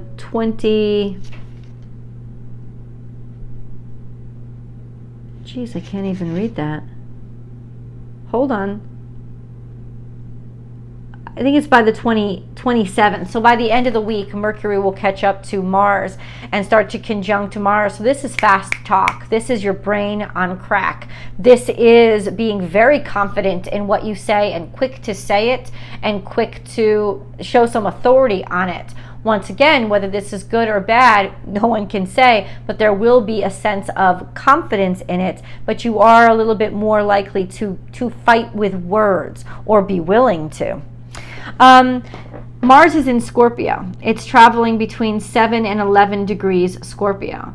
So Mars in Scorpio is confident in and of itself because it's in its home domicile.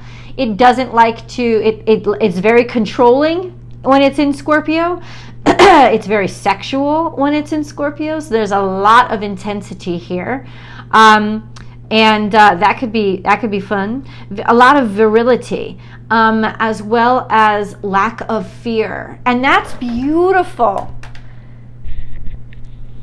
If it's conscious, if you know what you're heading into, if you allow Mars to drive you, it's a crapshoot as to where you'll end up. You could end up so far ahead it's ridiculous, or in a car accident. So there is that sense of awareness when Mars intensifies, and this is really comfortable energy for you, though naturally it's quincunx to your natural energy. It's just I would expect your sex drive to go way up at this time, to intensify, huge, and for your confidence to feel bolder, sexier, and more competent. That's the way I would overall expect Mars and Scorpio to impact you guys. It will get you into more fights, but the fights will be more personal and like personal attacks, like knowing how to push somebody's buttons instead of rattling their whole cage is kind of what I mean. All right, so let's move on to the decans. There's not a lot going on for you guys right now. There really isn't. Aries 1, your natal sun is a quincunx to the sun, quincunx to Mercury through the 27th, and quincunx to Mars through the 27th. This could just cause a little agitation in where you are right now in your life and where you want to be headed, but ultimately not an extraordinarily disruptive energy. Then we have Aries. So Aries 1, that would be those of you that are born between 0, where your natal suns are between 0 and 9 degrees Aries. This would correlate to March Aries. So March 22nd through the 31st would be you guys. So if there's a little bit of, I gotta get going, I gotta say something, I gotta make moves, definitely use this energy more toward learning and understanding and becoming more confident in where you want to head. Let's go on to Aries 2. So if you know your natal sun is between 10 and 19 degrees Aries, you guys are Aries 2. This correlates to birthdays in the beginning of April 1st through the 11th, usually. Your natal suns are the ones conjunct Chiron, and we went in depth about what that means personally for you. There is also a quincunx to Venus and a quincunx to Mars from the 27th on, and Mercury by the 28th. But so by the end of the week, you're going to have your natal suns are going to be quincunx Mars and Mercury. All week long, they're quincunx Venus. I got to tell you, when it comes to sexuality and sensuality here, there's really going to be some agitation or itching under the skin, a need, a desire to get going, and things may not even feel right that you've been doing. This may inspire you to be more outside of the box and to try new things, whatever that means for your situation. I'm not sure, but ultimately it's like things aren't satisfying you the way that they used to, and that could create a lot of sexual tension and frustration this week, and then definitely into next week, because your natal suns will still be quincunx Mars and Mercury by then. Especially because your natal suns are conjunct to Chiron, you could take these things more personally and more seriously. So it could just add to the intensity. If that weren't there, I would say it would just be sort of an itch that you could brush off.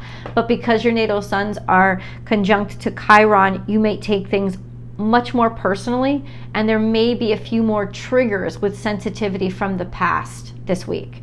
Let's move on to Aries 3. So if you know your natal sun is between 20 and 29 degrees Aries, you guys are Aries 3. This correlates to Aries birthdays, say April 12th through April 22nd. In and around those dates, your natal suns are conjunct the North Node. So there is definitely this, I'm taking power over my own life. I'm liking things that I didn't used to like before because I'm choosing them. Really a sense of independence, since it is in Aries. And this is all about individuality and doing things on your own and taking initiative. This is going to become much more natural for you. The opposition to the South Node makes you kind of even more repulsed by where you used to come from.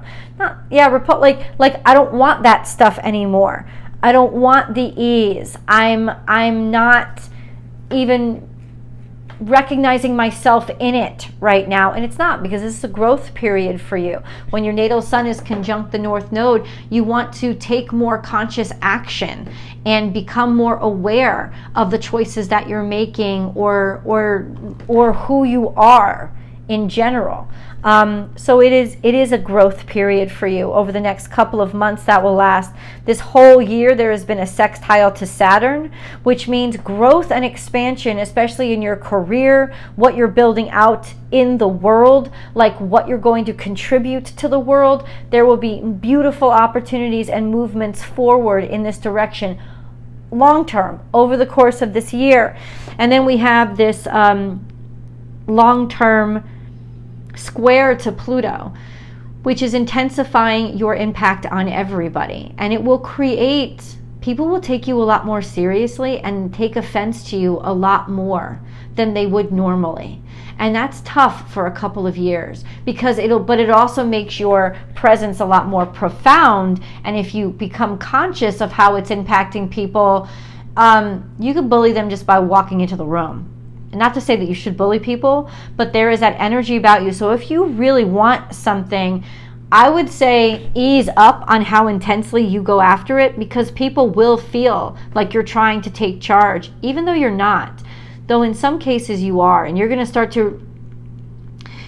this square to Pluto over the next couple of years, you're going to start to realize and see you become a lot less diplomatic. You become a lot less tolerant of bullshit. It's either right or wrong or black and white, and it's harder for you to see any of the gray area. But remember, life still has gray areas. So the challenges that will arise will be these power struggle clashes between you and other people because of the intensity of your personality. Just an FYI, especially since you're already Aries.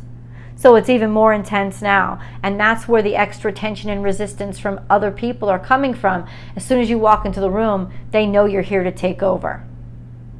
Right? So it could be helpful for you guys to tap into more psychic energy and more easy energy, whatever calms your soul down, so that when you walk into the room, people will take you seriously, but they won't be so intimidated that they reject anything you have to say, because that could put a stifle on your growth. Just an FYI. I love you guys so much. If you've enjoyed this video, please share it with people you know would enjoy it too. Give us a big thumbs up, and don't forget to subscribe so that we can grow here over on Astrology Motivation. I love you guys, and I will see you in the videos. All right, let's go on to Taurus. So Taurus,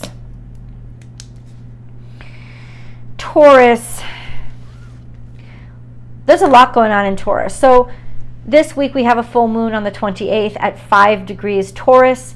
That still makes it loosely conjunct to Jupiter, which is at 11 degrees Taurus. And then we have Uranus at 21 degrees Taurus. So this week we have something special for everyone in Taurus. First, second, and third decans, your natal suns are conjunct to pretty powerful energies. So it's in the first decan that will be, your natal suns will be conjunct this full moon. This is a sensual moon. This This is happiness and optimism. So, and it's a fun time generally, especially if you're in the States, because it's going to be the weekend we celebrate Halloween. Since Halloween falls on a Tuesday, midweek, we're going to celebrate that weekend. So this could be quite lovely, indulgent, decadent, and howl at the moon kind of energy. So let's talk about what Venus is doing, since she is your ruling dignitary. Venus is trying to Jupiter all week long. So there's an optimism here and a looseness here, a sensuality here that doesn't think, she acts before she thinks. It's hoe time. I'm telling you, right, it is hoe time, and it's fun. It is fun. Venus is also in opposition to Neptune, though. So especially during that full moon, I could tell you, you may not like who you wake up with the next morning, but it's going to be a dream of an experience while it's happening. It's a lot easier to spend too much money during this energy. It's a lot easier to believe somebody's bullshit, right? And be lost in your dreams of what somebody is as opposed to what their reality is, right? And so this could be a rude awakening the week after, but just an FYI. It's very creative energy and very, very beautiful in its own dreaminess. So if you use it to inspire creativity in yourself, this is beautiful energy. And then Venus is also semi-square to the sun, so she's kind of egging you on. There's this energy of see me, look at me, I need attention. This is going to be one hell of a week, is what I'm saying. Let's go on to the decans, Taurus.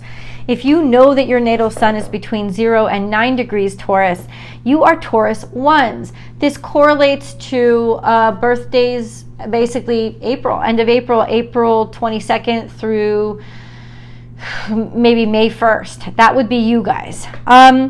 You're the ones that are conjunct. Your natal suns are conjunct to this full moon, which means they're also in opposition to the sun. So there is conflict here when it comes to self-esteem, confidence issues, courage, who am I, your purpose in life. There is this energy of this sort of, I don't know, it's a tension. It's a tension there. And during this full moon, there will be plenty of outlets for release. Take that where it resonates, but that could lead you into some regret the morning after. Just an FYI. There's also an opposition to Mercury. So you're not being heard, you're not feeling heard, and there's sort of like hiccups in your communication, in information not coming in, misinterpreting or understanding people. That's through the 27th. Please don't sign any important paperwork during this time. Please don't commit yourself to any important projects or tests during this time. It's not going to be your best representation of your capabilities. Also, your natal suns are in opposition to Mars through the 25th. So especially in the beginning of this week, there's a lot of tension and a lot of disruption. And understand that with that opposition to Mars, there can also be a lot of injury, as well as danger. So ease up on yourself and find a lot of compassion where you can find it this week. It's going to be very helpful. We also have a long-term sextile to Saturn. So yes, you do want to grow and expand and look for opportunities. And so in your own sense of self and direction in life, especially in career, this would be good. Opportunities to advance yourself. This is wonderful, but it's over a year. So it's not necessarily something that you would understand or know is happening day to day, but you'll feel that push. With all this other tension with the inner planets, I can tell you right now, it's not the best time to grow to grow outwardly. There is great opportunities to understand your own self better, especially your own weaknesses. And if you make a list of them, it's not to focus on them or take a mental note of them and say, okay, this is definitely where I can work on myself. During oppositions, there could be a lot of opportunity for internal growth. Just an FYI. Taurus 2, let's move on to Taurus 2. If you know your natal sun is between 10 and 19 degrees Taurus, It's in the second decan of Taurus, so you guys are Taurus 2s. This correlates to birthdays, say May 1st through the 11th. Your natal suns are conjunct to Jupiter. So there is that big-headedness about you. There is expectation of just being worshipped and adored, or trying something once and feeling like you're great at it. It's very optimistic. It's the expectation that challenges you. So just know that. This trine to Venus is very beautiful energy. It's very indulgent and decadent energy. It might be a little bit more difficult for you right now to control your temptations, but it's very sensual and very optimistic. And this is a wonderful time to fall in love with life, get your hair did, expand your look, or yeah, it's fun energy. But you do, by the end of the week and during the full moon, have an opposition to Mars and an opposition to Mercury, and that'll last into the week after. So the tension is coming, and especially in this very sensual full moon that we're going to have on the 28th, your natal suns are in opposition to two inner planets that are going to impact your behavior, as well, your behavior and your presentation of self. So try not to compromise your standards to the best of your ability, especially over that October 28th, 29th weekend. Let's move on to Taurus 3. If you know your natal sun is between 20 and 29 degrees Taurus, you guys are Taurus 3s. This correlates to May 12th through the 22nd birthdays. Yes. Your natal suns are conjunct to Uranus, which is already creating an intense necessity to express your own individuality and assert your own individuality. Your natal suns are also sextile to Neptune, so there's this beautiful creative energy about you. Innovative is what I would say. Your natal suns are in a long-term square to Saturn, which means, at least for the next year, especially with that conjunction to Uranus and sextile to Neptune, you're headbutting the established institution, the established rules, laws, and regulations. It will create challenges for you, or any old obligations or contracts that you may have signed, especially as you want to grow and expand and broaden yourself. There will be headbutting when it comes to other people's expectations of your obligations to them, rules, laws, authority, and regulations. So there's, of course, anytime there's innovation, including personal innovation, the powers that be or what's been established, there's going to be conflict there. We also have a trine to Pluto, however, which gives you a beautiful energy of authority. And people will take you seriously and will turn to you in a way, almost trust you to take leadership. This is a very powerful and very helpful energy to be having with your sun, because it could open a lot of doors without you even touching them. Just an FYI, and that's over the next couple of years. I love you guys so much. I hope this has helped you. If you know anybody else who you think it would help, please share the video with them, and then give it a big thumbs up and subscribe here on Astrology Motivation so that you never miss an update and that we can grow and expand together. I love you guys so much. Feel free to leave your comments below, and I will see you in the videos. Gemini. Okay, let's get into what is happening with Gemini right now. So, nothing. It's like in Gemini, in the zodiac sign of Gemini, there's nothing. In fact, if you look at the charts right now, there's nothing in Gemini, there's nothing in Cancer, there's nothing in Leo, there's really nothing until you get to Virgo, and that's Venus. Right? Everything has kind of shifted, interestingly enough, out of the summer season more toward the fall season. However, there's still a lot happening in Taurus, but there is nothing really big, and we go over the big stuff here every week, and that's happening in Gemini, but there's a lot that's happening with Mercury. Mercury is your ruling dignitary, so let's dig down into that first. We have Mercury conjunct the Sun all week long, and they are both in Scorpio. In fact, Mercury, like I said in the big stuff, Mercury transited into Scorpio on the 22nd of October, and the Sun followed just barely a day later, just under a day later. So the Sun and Mercury are conjunct all week long. This is brilliant energy. Brilliant is a wonderful and accurate adjective for it, because it's basically your thoughts and your understandings. It's like whatever you've repressed, especially because we're in Scorpio, really coming to light and being able to be like, aha, oh, I get it now. Oh, I understand. Really, really great energy for, I think it's very productive energy, exceptional energy for communication. Mercury is also conjunct to Mars in the first couple of days of this week through the 23rd. By the 23rd. So after the 23rd, Mercury is conjunct to Mars. It's still conjunct the Sun, but it's also conjunct to Mars. So action being taken through words, aggressive, confident statements or words. This is the energy that Mercury is a part of this week. Mercury is, as of the 25th of this week, also in opposition to Jupiter, which means everything is going to be more exaggerated. So there can be a lot of loud, aggressive words, or a lot of statements that had to be made, that had to come out, but it is more rupturous because Jupiter is involved.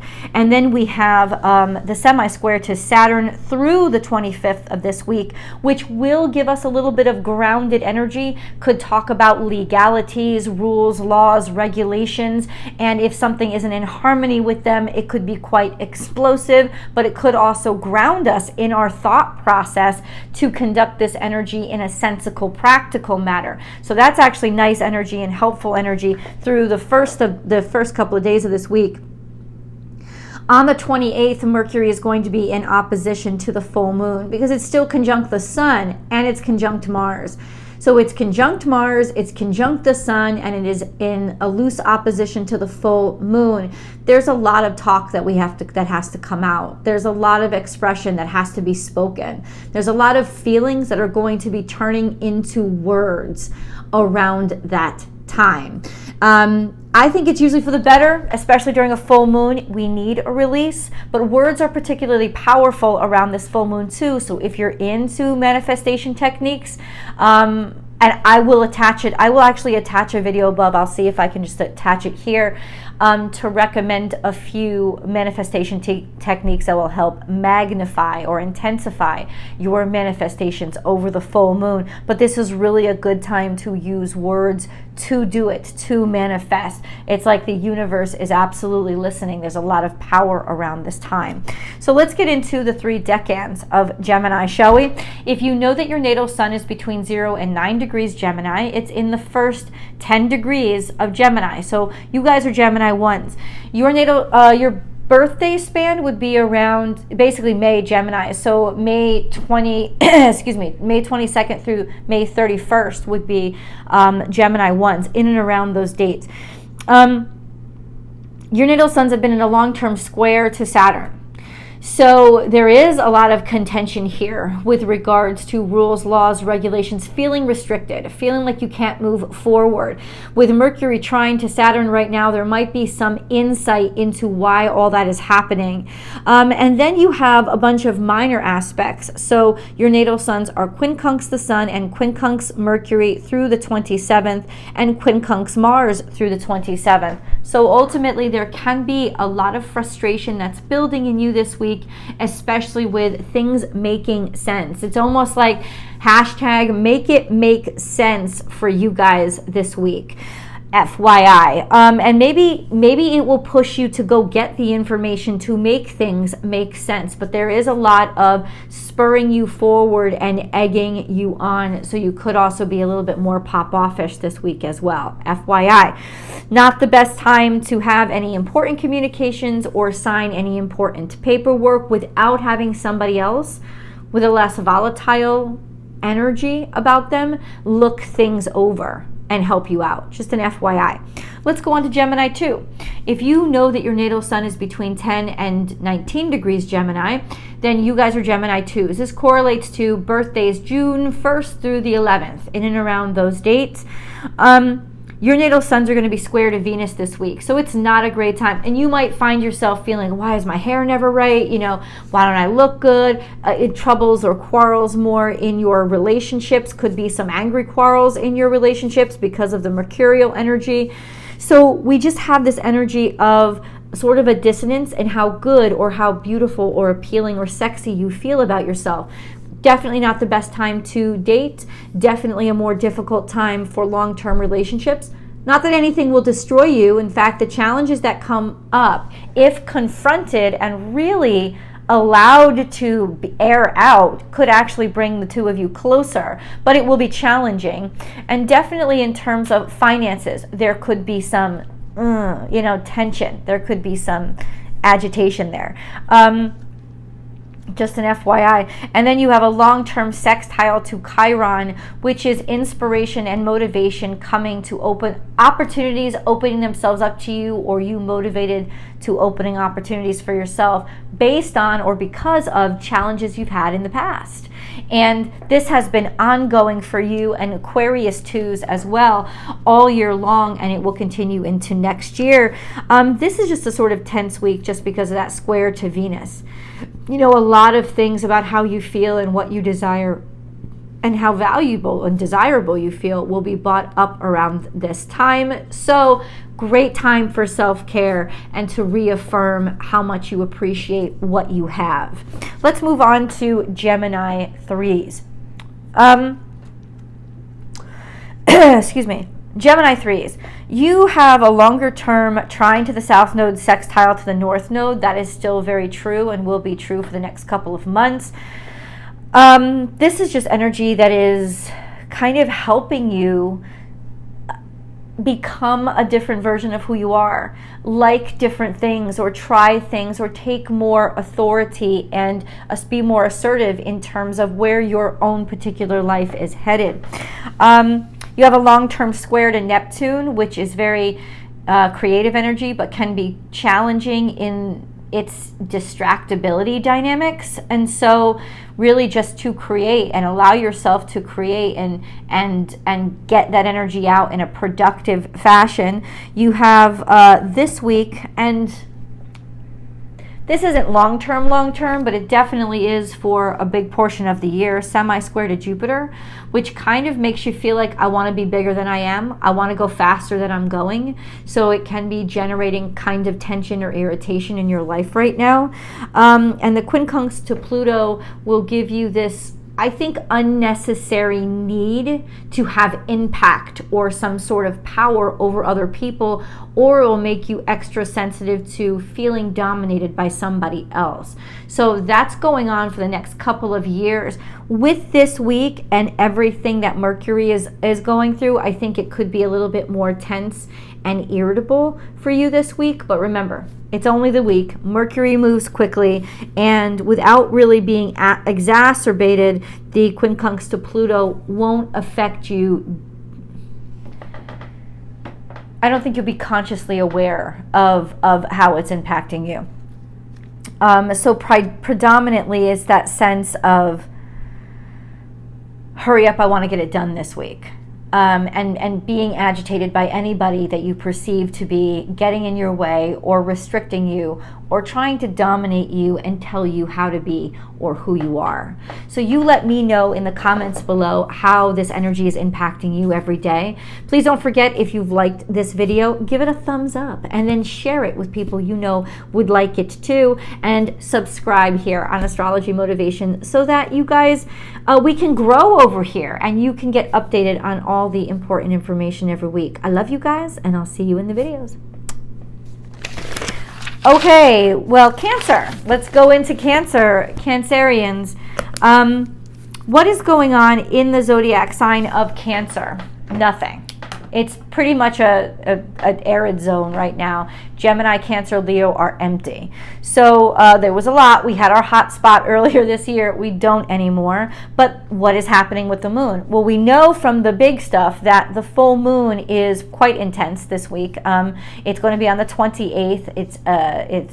It's conjunct to Jupiter. It is a loose conjunction to Jupiter. It's also in a loose opposition to Mercury and Mars. So there can be a lot of release through verbal statements, getting your emotions out, you know, and those kind of dynamics that need to happen. Scorpio and Taurus are involved, so this has to do a lot with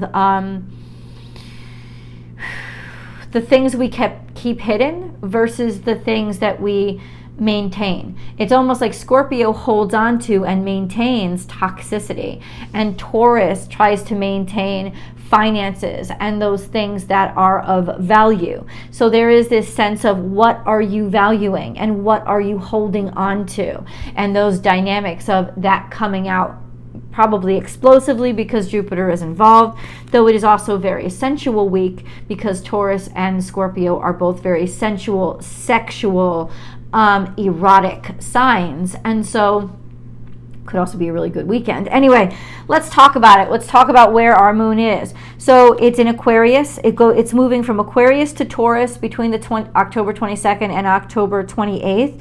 On the 23rd, the moon will conjunct Saturn while it's trine to the sun and trine to Mercury. So there is a more seriousness that you'll be able to grab a hold of your emotions and clearly articulate them and put them into a channel or channel them into a conduit of productivity. This is actually a stronger day for most of us. We have on 10/24 trine to Mars, which can also make us, it's like that feeling of almost like harmonizing our anger or our intensity or forgiving or not compromising, like forgiving and reconciling any kind of anger, to take that steam out of it or to be able to know how to kind of put it to a fluid use. But there is a tranquility about that day, especially with regards to some angrier emotions. And then on the 25th, the moon is going to conjunct Neptune. The 25th, therefore, could be a very dreamy and more tired day, but also an extremely psychic day. So I would definitely watch my dreams around that time and my intuition. And then on the 27th, the moon conjuncts Chiron and conjuncts the North Node. So this has got to do with a conscientiousness and an understanding and acceptance about our experiences, our painful experiences from the past, and how they impact where we are going. Maybe even emotions regarding disappointments about, things throwing us off our paths or detours that we've had to take. Anger might come out around that time, but it will definitely clarify what is most important to you and really where your North Star is, like where you want to head in the future. And then we have the 28th, which is the full moon. It's at 5 degrees Taurus. It is within a 6-degree conjunction of Jupiter, and it's within a 6-degree opposition of Mercury and Mars, which will be perfectly conjunct at 11 degrees Scorpio. So there is this dynamic of really intense emotions and explosiveness kind of releasing itself. Anger and angry speaking maybe being an issue, hurting people with words, or emotions that are released with regards to the way you have been hurt or attacked with words. All of those things. It could be a very emotional full moon. It could also be a very sexually intense full moon where there's a lot of aggressive sexual speak or talk. And as long as this is consensual, this can create a really virile dynamic of eroticism. But once again, that needs to be carefully watched. I know I'm always more conservative in these things, but moon opposite Mercury is usually your brain's not working right? Your emotions are getting in trouble with your brain, or you're interpreting what you feel for truths, and that's not a good thing. That's distracting. And then the moon opposite Mars is certainly angry energy and defensive energy. So there could be a lot of defensiveness around the full moon as well. So just an FYI, especially for us who are very, very affected by all of this, it's something for you to be aware of. The full moon in Taurus happens in the first decan of Taurus, which means that the full moon is going to be sextile to those of you who have your natal suns in the beginning of Cancer season. Certainly Gemini cuspers, but more sort of around, say around even the 24th, 25th, 26th of June would be really experiencing that quite intensely. But a sextile implies that it's helpful and productive, and it's something around that time that release is really going to help you. So let's get into the decans of Cancer, shall we? If you know that your natal sun is between 0 and 9 degrees Cancer, you are Cancer ones. So what does that correlate? Birthdays, basically June Cancerians. So anybody born between June 22nd and July 1st would probably fall into the first decan of Cancer. Your natal suns are trine to Saturn, trine to the Sun, trine to Mercury, and trine to Mars, at least through the 26th. And then there'll be a loose trine to Mars during that full moon. So understand, because the full moon is sextile to your natal suns, this is going to be an extraordinarily helpful and healing energy for you all this week. So something dynamic will happen where you just sort of ease out.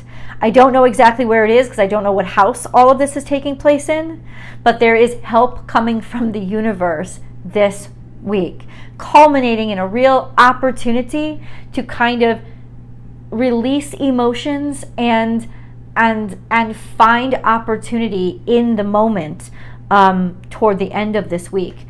This is nice energy for you guys. I see it as very healing energy, and I love it for you. Let's move on to Cancer 2s. So your natal suns are the ones between 10 and 19 degrees Cancer. This correlates to birthdays between, say, July 2nd and the 11th. Your natal suns are in a beautiful position this week. Remember, Jupiter and Venus are trine to each other, which is a very indulgent energy. But Jupiter is sextile to your natal suns. This is long term. But this week, Venus in Virgo also becomes sextile to your natal suns.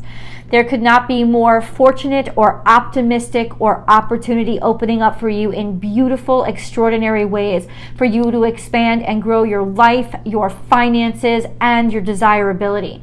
This is exceptional energy for dating. This is exceptional energy for earning money. This is an exceptional energy in general. Your natal suns are also, by the end of this week, by the 26th, trine to Mars. So it is a fantastic time for you to take action on what matters to you most under the blessing of the sextile to Jupiter and the sextile to Venus. This could be a real breakthrough time for you. You also have a long-term square to Chiron, which ultimately humbles you and says, how have I not felt good enough?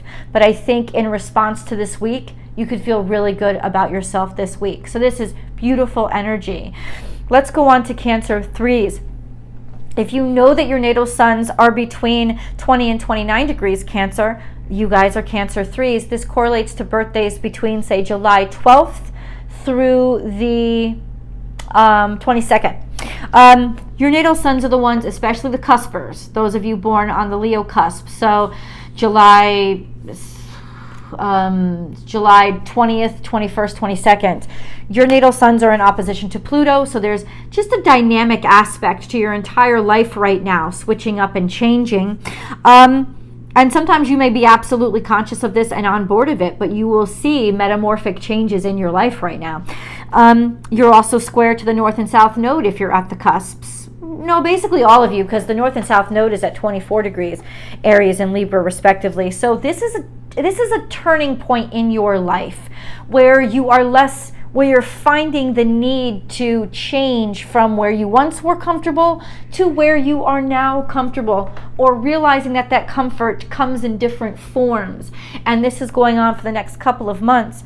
We also have a long-term sextile to Uranus, which is very dynamic, unique energy of self-expression and trying different things that you haven't tried before, finding joy and or even pleasure or opportunity in things outside of the box that you've normally sat in. And a trine to Neptune finishes it all off. These are really long-term aspects. There's no short-term aspects that are affecting you this week.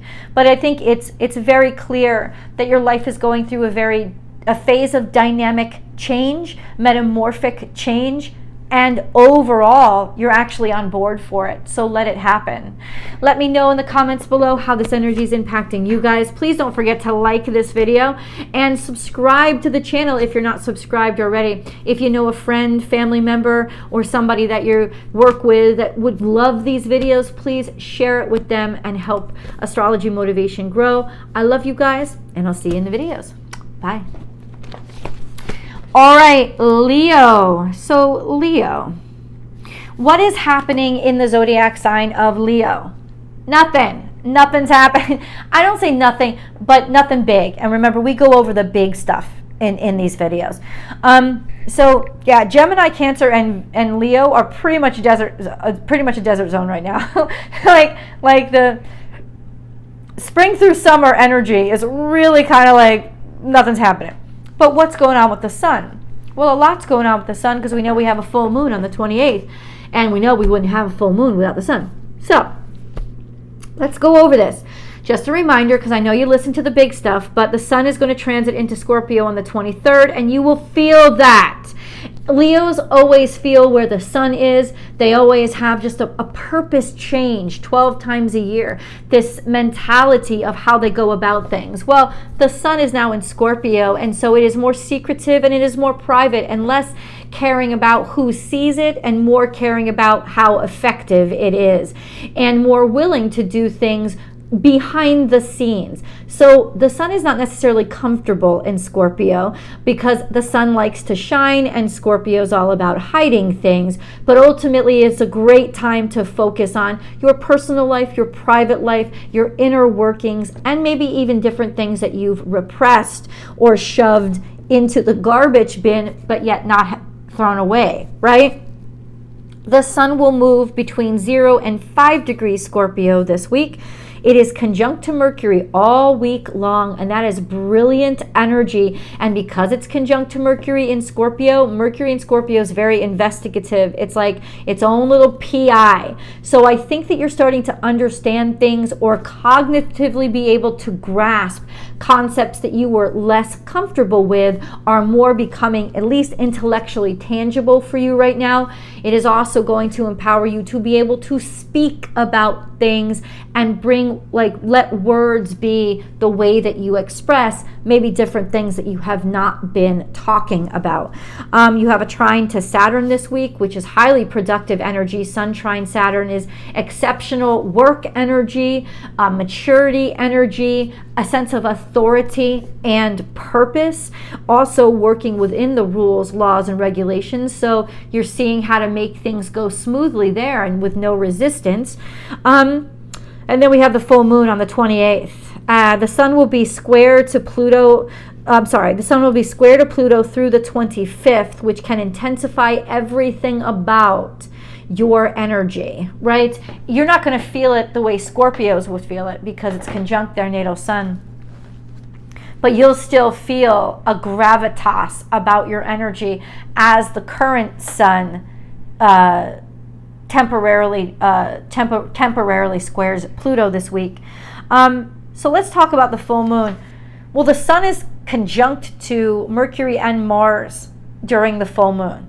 So there is this sort of energy of speak something into life, take action through words. So I would definitely recommend using your words to manifest around this time. It is going to be an extremely powerful time and emotionally potent time. And even though that could come out in angry and aggressive words, it could also come out in erotic and virile energy. So being able to take action on whatever kind of sensual pleasures, or maybe you'd been scared before and now you're not going to be scared to approach somebody. It's that kind of energy. So helpful energy. Yeah, let's go into the decans of Leo, shall we? If you know that your natal sun is between 0 and 9 degrees Leo, you are in the first it is in the first decan of Leo. You guys are Leo 1s. This correlates to birthdays that are basically July Leos. So July 22nd through the 31st would be in and around the Leo first, Leo 1s. So your natal suns are, this could be a tense week for you. Tense.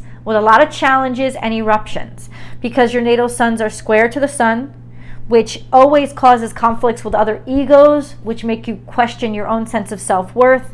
We also have a square to the full moon, which means more volatile, challenging emotions that have to be expressed. We have a square to Mercury, which means there could be some confusion, miscommunications, or just lack of information that you're waiting for, or a feeling like you can't express yourself clearly. And a square to Mars through the 26th. This could actually get into dangerous territory. So I would say definitely watch your mouth this week. Watch how you speak to people, and watch what you're feeling, because it could easily erupt, creating a lot of challenges, or there may be just confrontations that you have to have with people. My only warning then would be try to keep them verbal as opposed to get physical, because you do have that square to Mars going on right now. There could just be an overall sense of I'm restricted, I can't move forward, nobody's listening to me. So very agitating energy for this week. Not a time for progress, but definitely a time for learning and maybe even seeing different aspects of situations that are going on, so the problems become more clear. FYI. Let's go on to Leo 2s. If you know that your natal sun is between 10 and 19 degrees Leo, you guys are Leo 2s. This correlates to birthdays between August 1st and the 11th. Your natal suns are square to Mars on the 26th. By the 26th, they will start to be square to Mars. And for those of you that are born more towards, say, August 1st, you're pretty much going to be square to Mars. Well, you're going to be square to Mars by midweek, definitely. So it'll hit you a little sooner. A square to Mars is volatile energy. It's pugilistic energy. It's angry energy, and it's defensive energy. So just know that that is in and around and about you this week, and be prepared to self-love, self-care, and compassion are really strong ways to combat that energy. We also have a square to Jupiter, which means I want things done fast. I want them done now. Why haven't they been done already? See me, look at me. It's like you're growing too fast. Generally speaking, it can be optimistic energy, but the fact that Mars and Jupiter are in opposition to each other and you're sitting right in the middle of that opposition could be pretty explosive energy. Like, I just want to grow and I want to get there fast. And injury could be more likely this week. Just an FYI, why you might want to do some breathing exercises, grounding exercises. This energy of how do I stay within, how do I continue to be able to drive the car without all of this energy driving it for me, right? Because that's when it really becomes dangerous. It could, but definitely control issues, right? Like, why do I have to drive the car? This is a difficult, challenging week. Just an FYI. We also have a trine to Chiron, which is long term, about healing past hurts, and a lot of those hurts and toxins could come up and out this week, especially around the full moon. FYI. I love you guys. And I know, listen, it's only this week, right? You will get through this. Let's go on to Leo 3s. If you know that your natal sun is between 20 and 29 degrees Leo, you guys are Leo 3s. This correlates to August birthdays between the 12th and the 22nd. So your natal suns are sextile to the north and south node right now, which means your life is dynamically changing and you're encouraged to take on more intentional, you're getting more comfortable taking on more intentional actions towards your future, is even if that future isn't leading in the direction that you're comfortable in. I think opportunities can come from the area that you're comfortable in, and you're happy with opening up to new prospects in a different way, like in a different area of your life. So there is life changes here.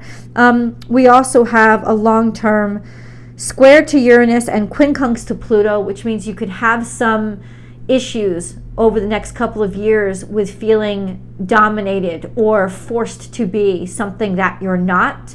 And this could teach you a lot about who you are. And then we have a long-term quincunx to Neptune, which can be that your brain is a little foggy, all right? This sense of imagining things as opposed to making decisions, getting upset, feeling repressed over things that aren't really there or aren't really as big as you're making them. There's more of a propensity to be able to be deceived when there are difficult or challenging aspects to Neptune. Just an FYI. If you're at the cusp, so this is the Virgo-Leo cusp, if your birthday's around August 21st or 22nd, your natal suns are in opposition to Saturn right now. That's where Saturn is. It's sitting right on that Aquarius Pisces cusp because it's at Pisces at 0 degrees. So this is some tension. So in other words, this is really tough energy for you for the next couple of weeks, especially where your next couple of months maybe, as Saturn moves off your natal sun. This is a feeling of restriction, a feeling of lack of self-expression or being able to create openly or freely. So create it internally. You don't have to do it public. You can keep it to yourself and build.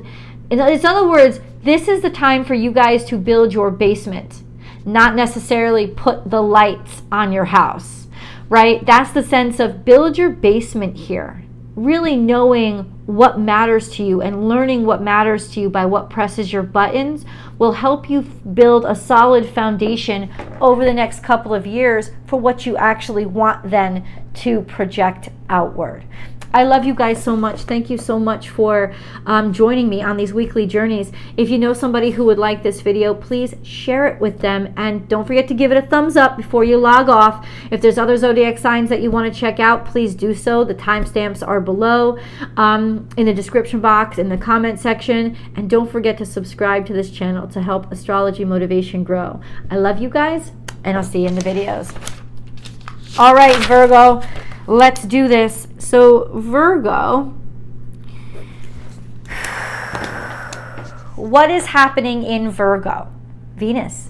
Venus is happening in Virgo.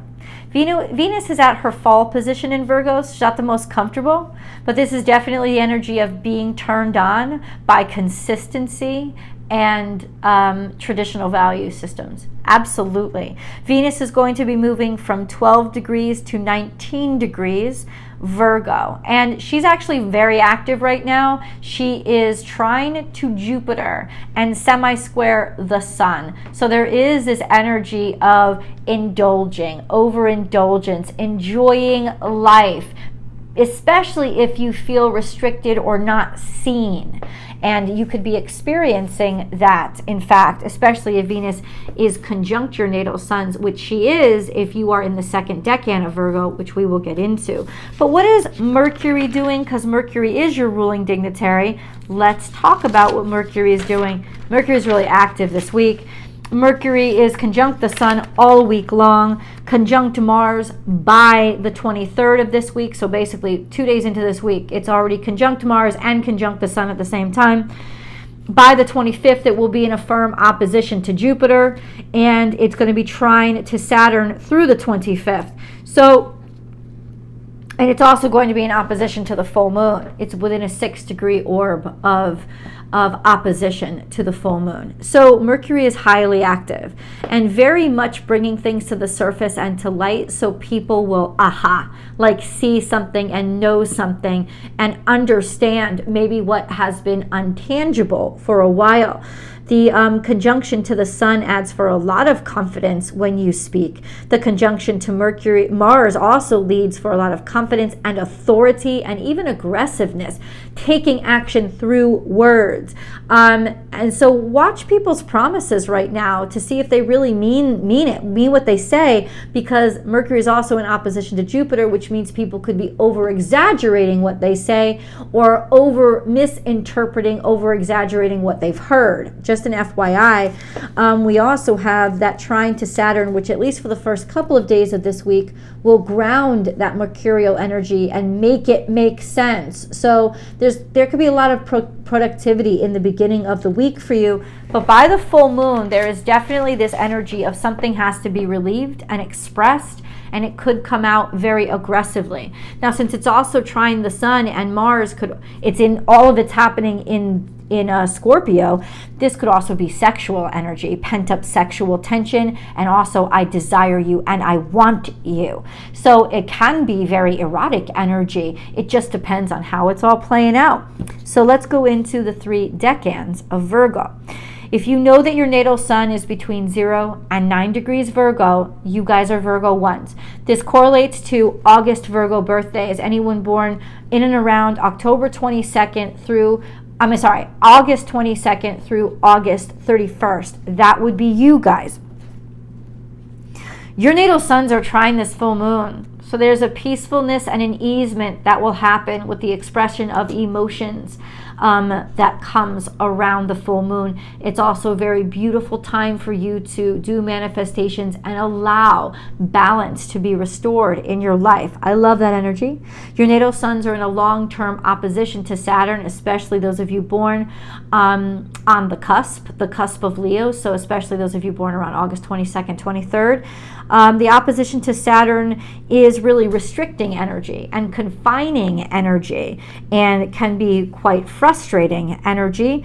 But the sextile that you have to the Sun and Mercury most of this week, and the sextile to Mars, well, the Sun all week long, Mercury through just right until the end of the week, around like the 27th, and Mars through the 26th. So especially in the beginning of this week, you're going to get a lot done. It's good time for you to express yourself, for you to talk to people about things, for you to present yourself to people, for you to discover things that help move you forward and provide opportunities for you. This is a nice time for you guys. Let's go on to Virgo 2s. If you know that your natal sun is between 10 and 19 degrees Virgo, you guys are Virgo 2s. This correlates to Virgo birthdays September 1st through the 11th, in and around those beginning and end points. Your natal suns are conjunct to Venus this week. They are a sextile to Mars through the 26th, and they are trine to Jupiter. This week for you guys is so gorgeously sexual, gorgeously sensual, beautifully decadent and indulgent. It's fun, it's pleasurable, but it's also expansive. Being able to take actions and feel confident in yourself will actually get a lot of doors open for you, as well as a lot of opportunities. This is a beautiful week for you. And toward the end of the week, your natal suns are pretty much sextile to Mars all week long.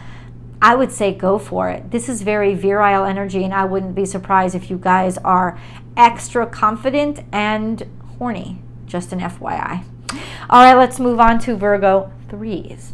So if you know that your natal sun is between 20 and 29 degrees Virgo, you guys are Virgo 3s. And this correlates to Virgo birthdays between, say, the 12th of September and the 22nd of September.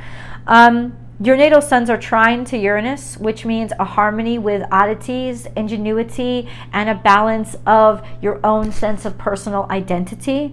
They're also trine to Pluto. These are long-term aspects. So there is also this dynamic metamorphic energy about sort of sliding into, sort of you're being in a cocoon right now, getting used to the fact that you are changing, and in ways that may even surprise you.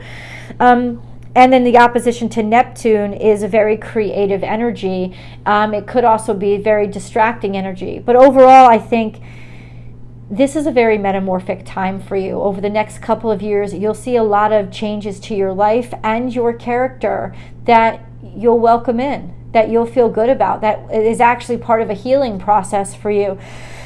This week, what's going to impact you directly is the semi-square to Mars, which can cause you to be more reactionary and react to things more volatile, in a more volatile fashion, and also a more defensive fashion. But definitely the urge to defend is going to be higher this week. Just an FYI, so that you know, and you know what you're dealing with and how to use it.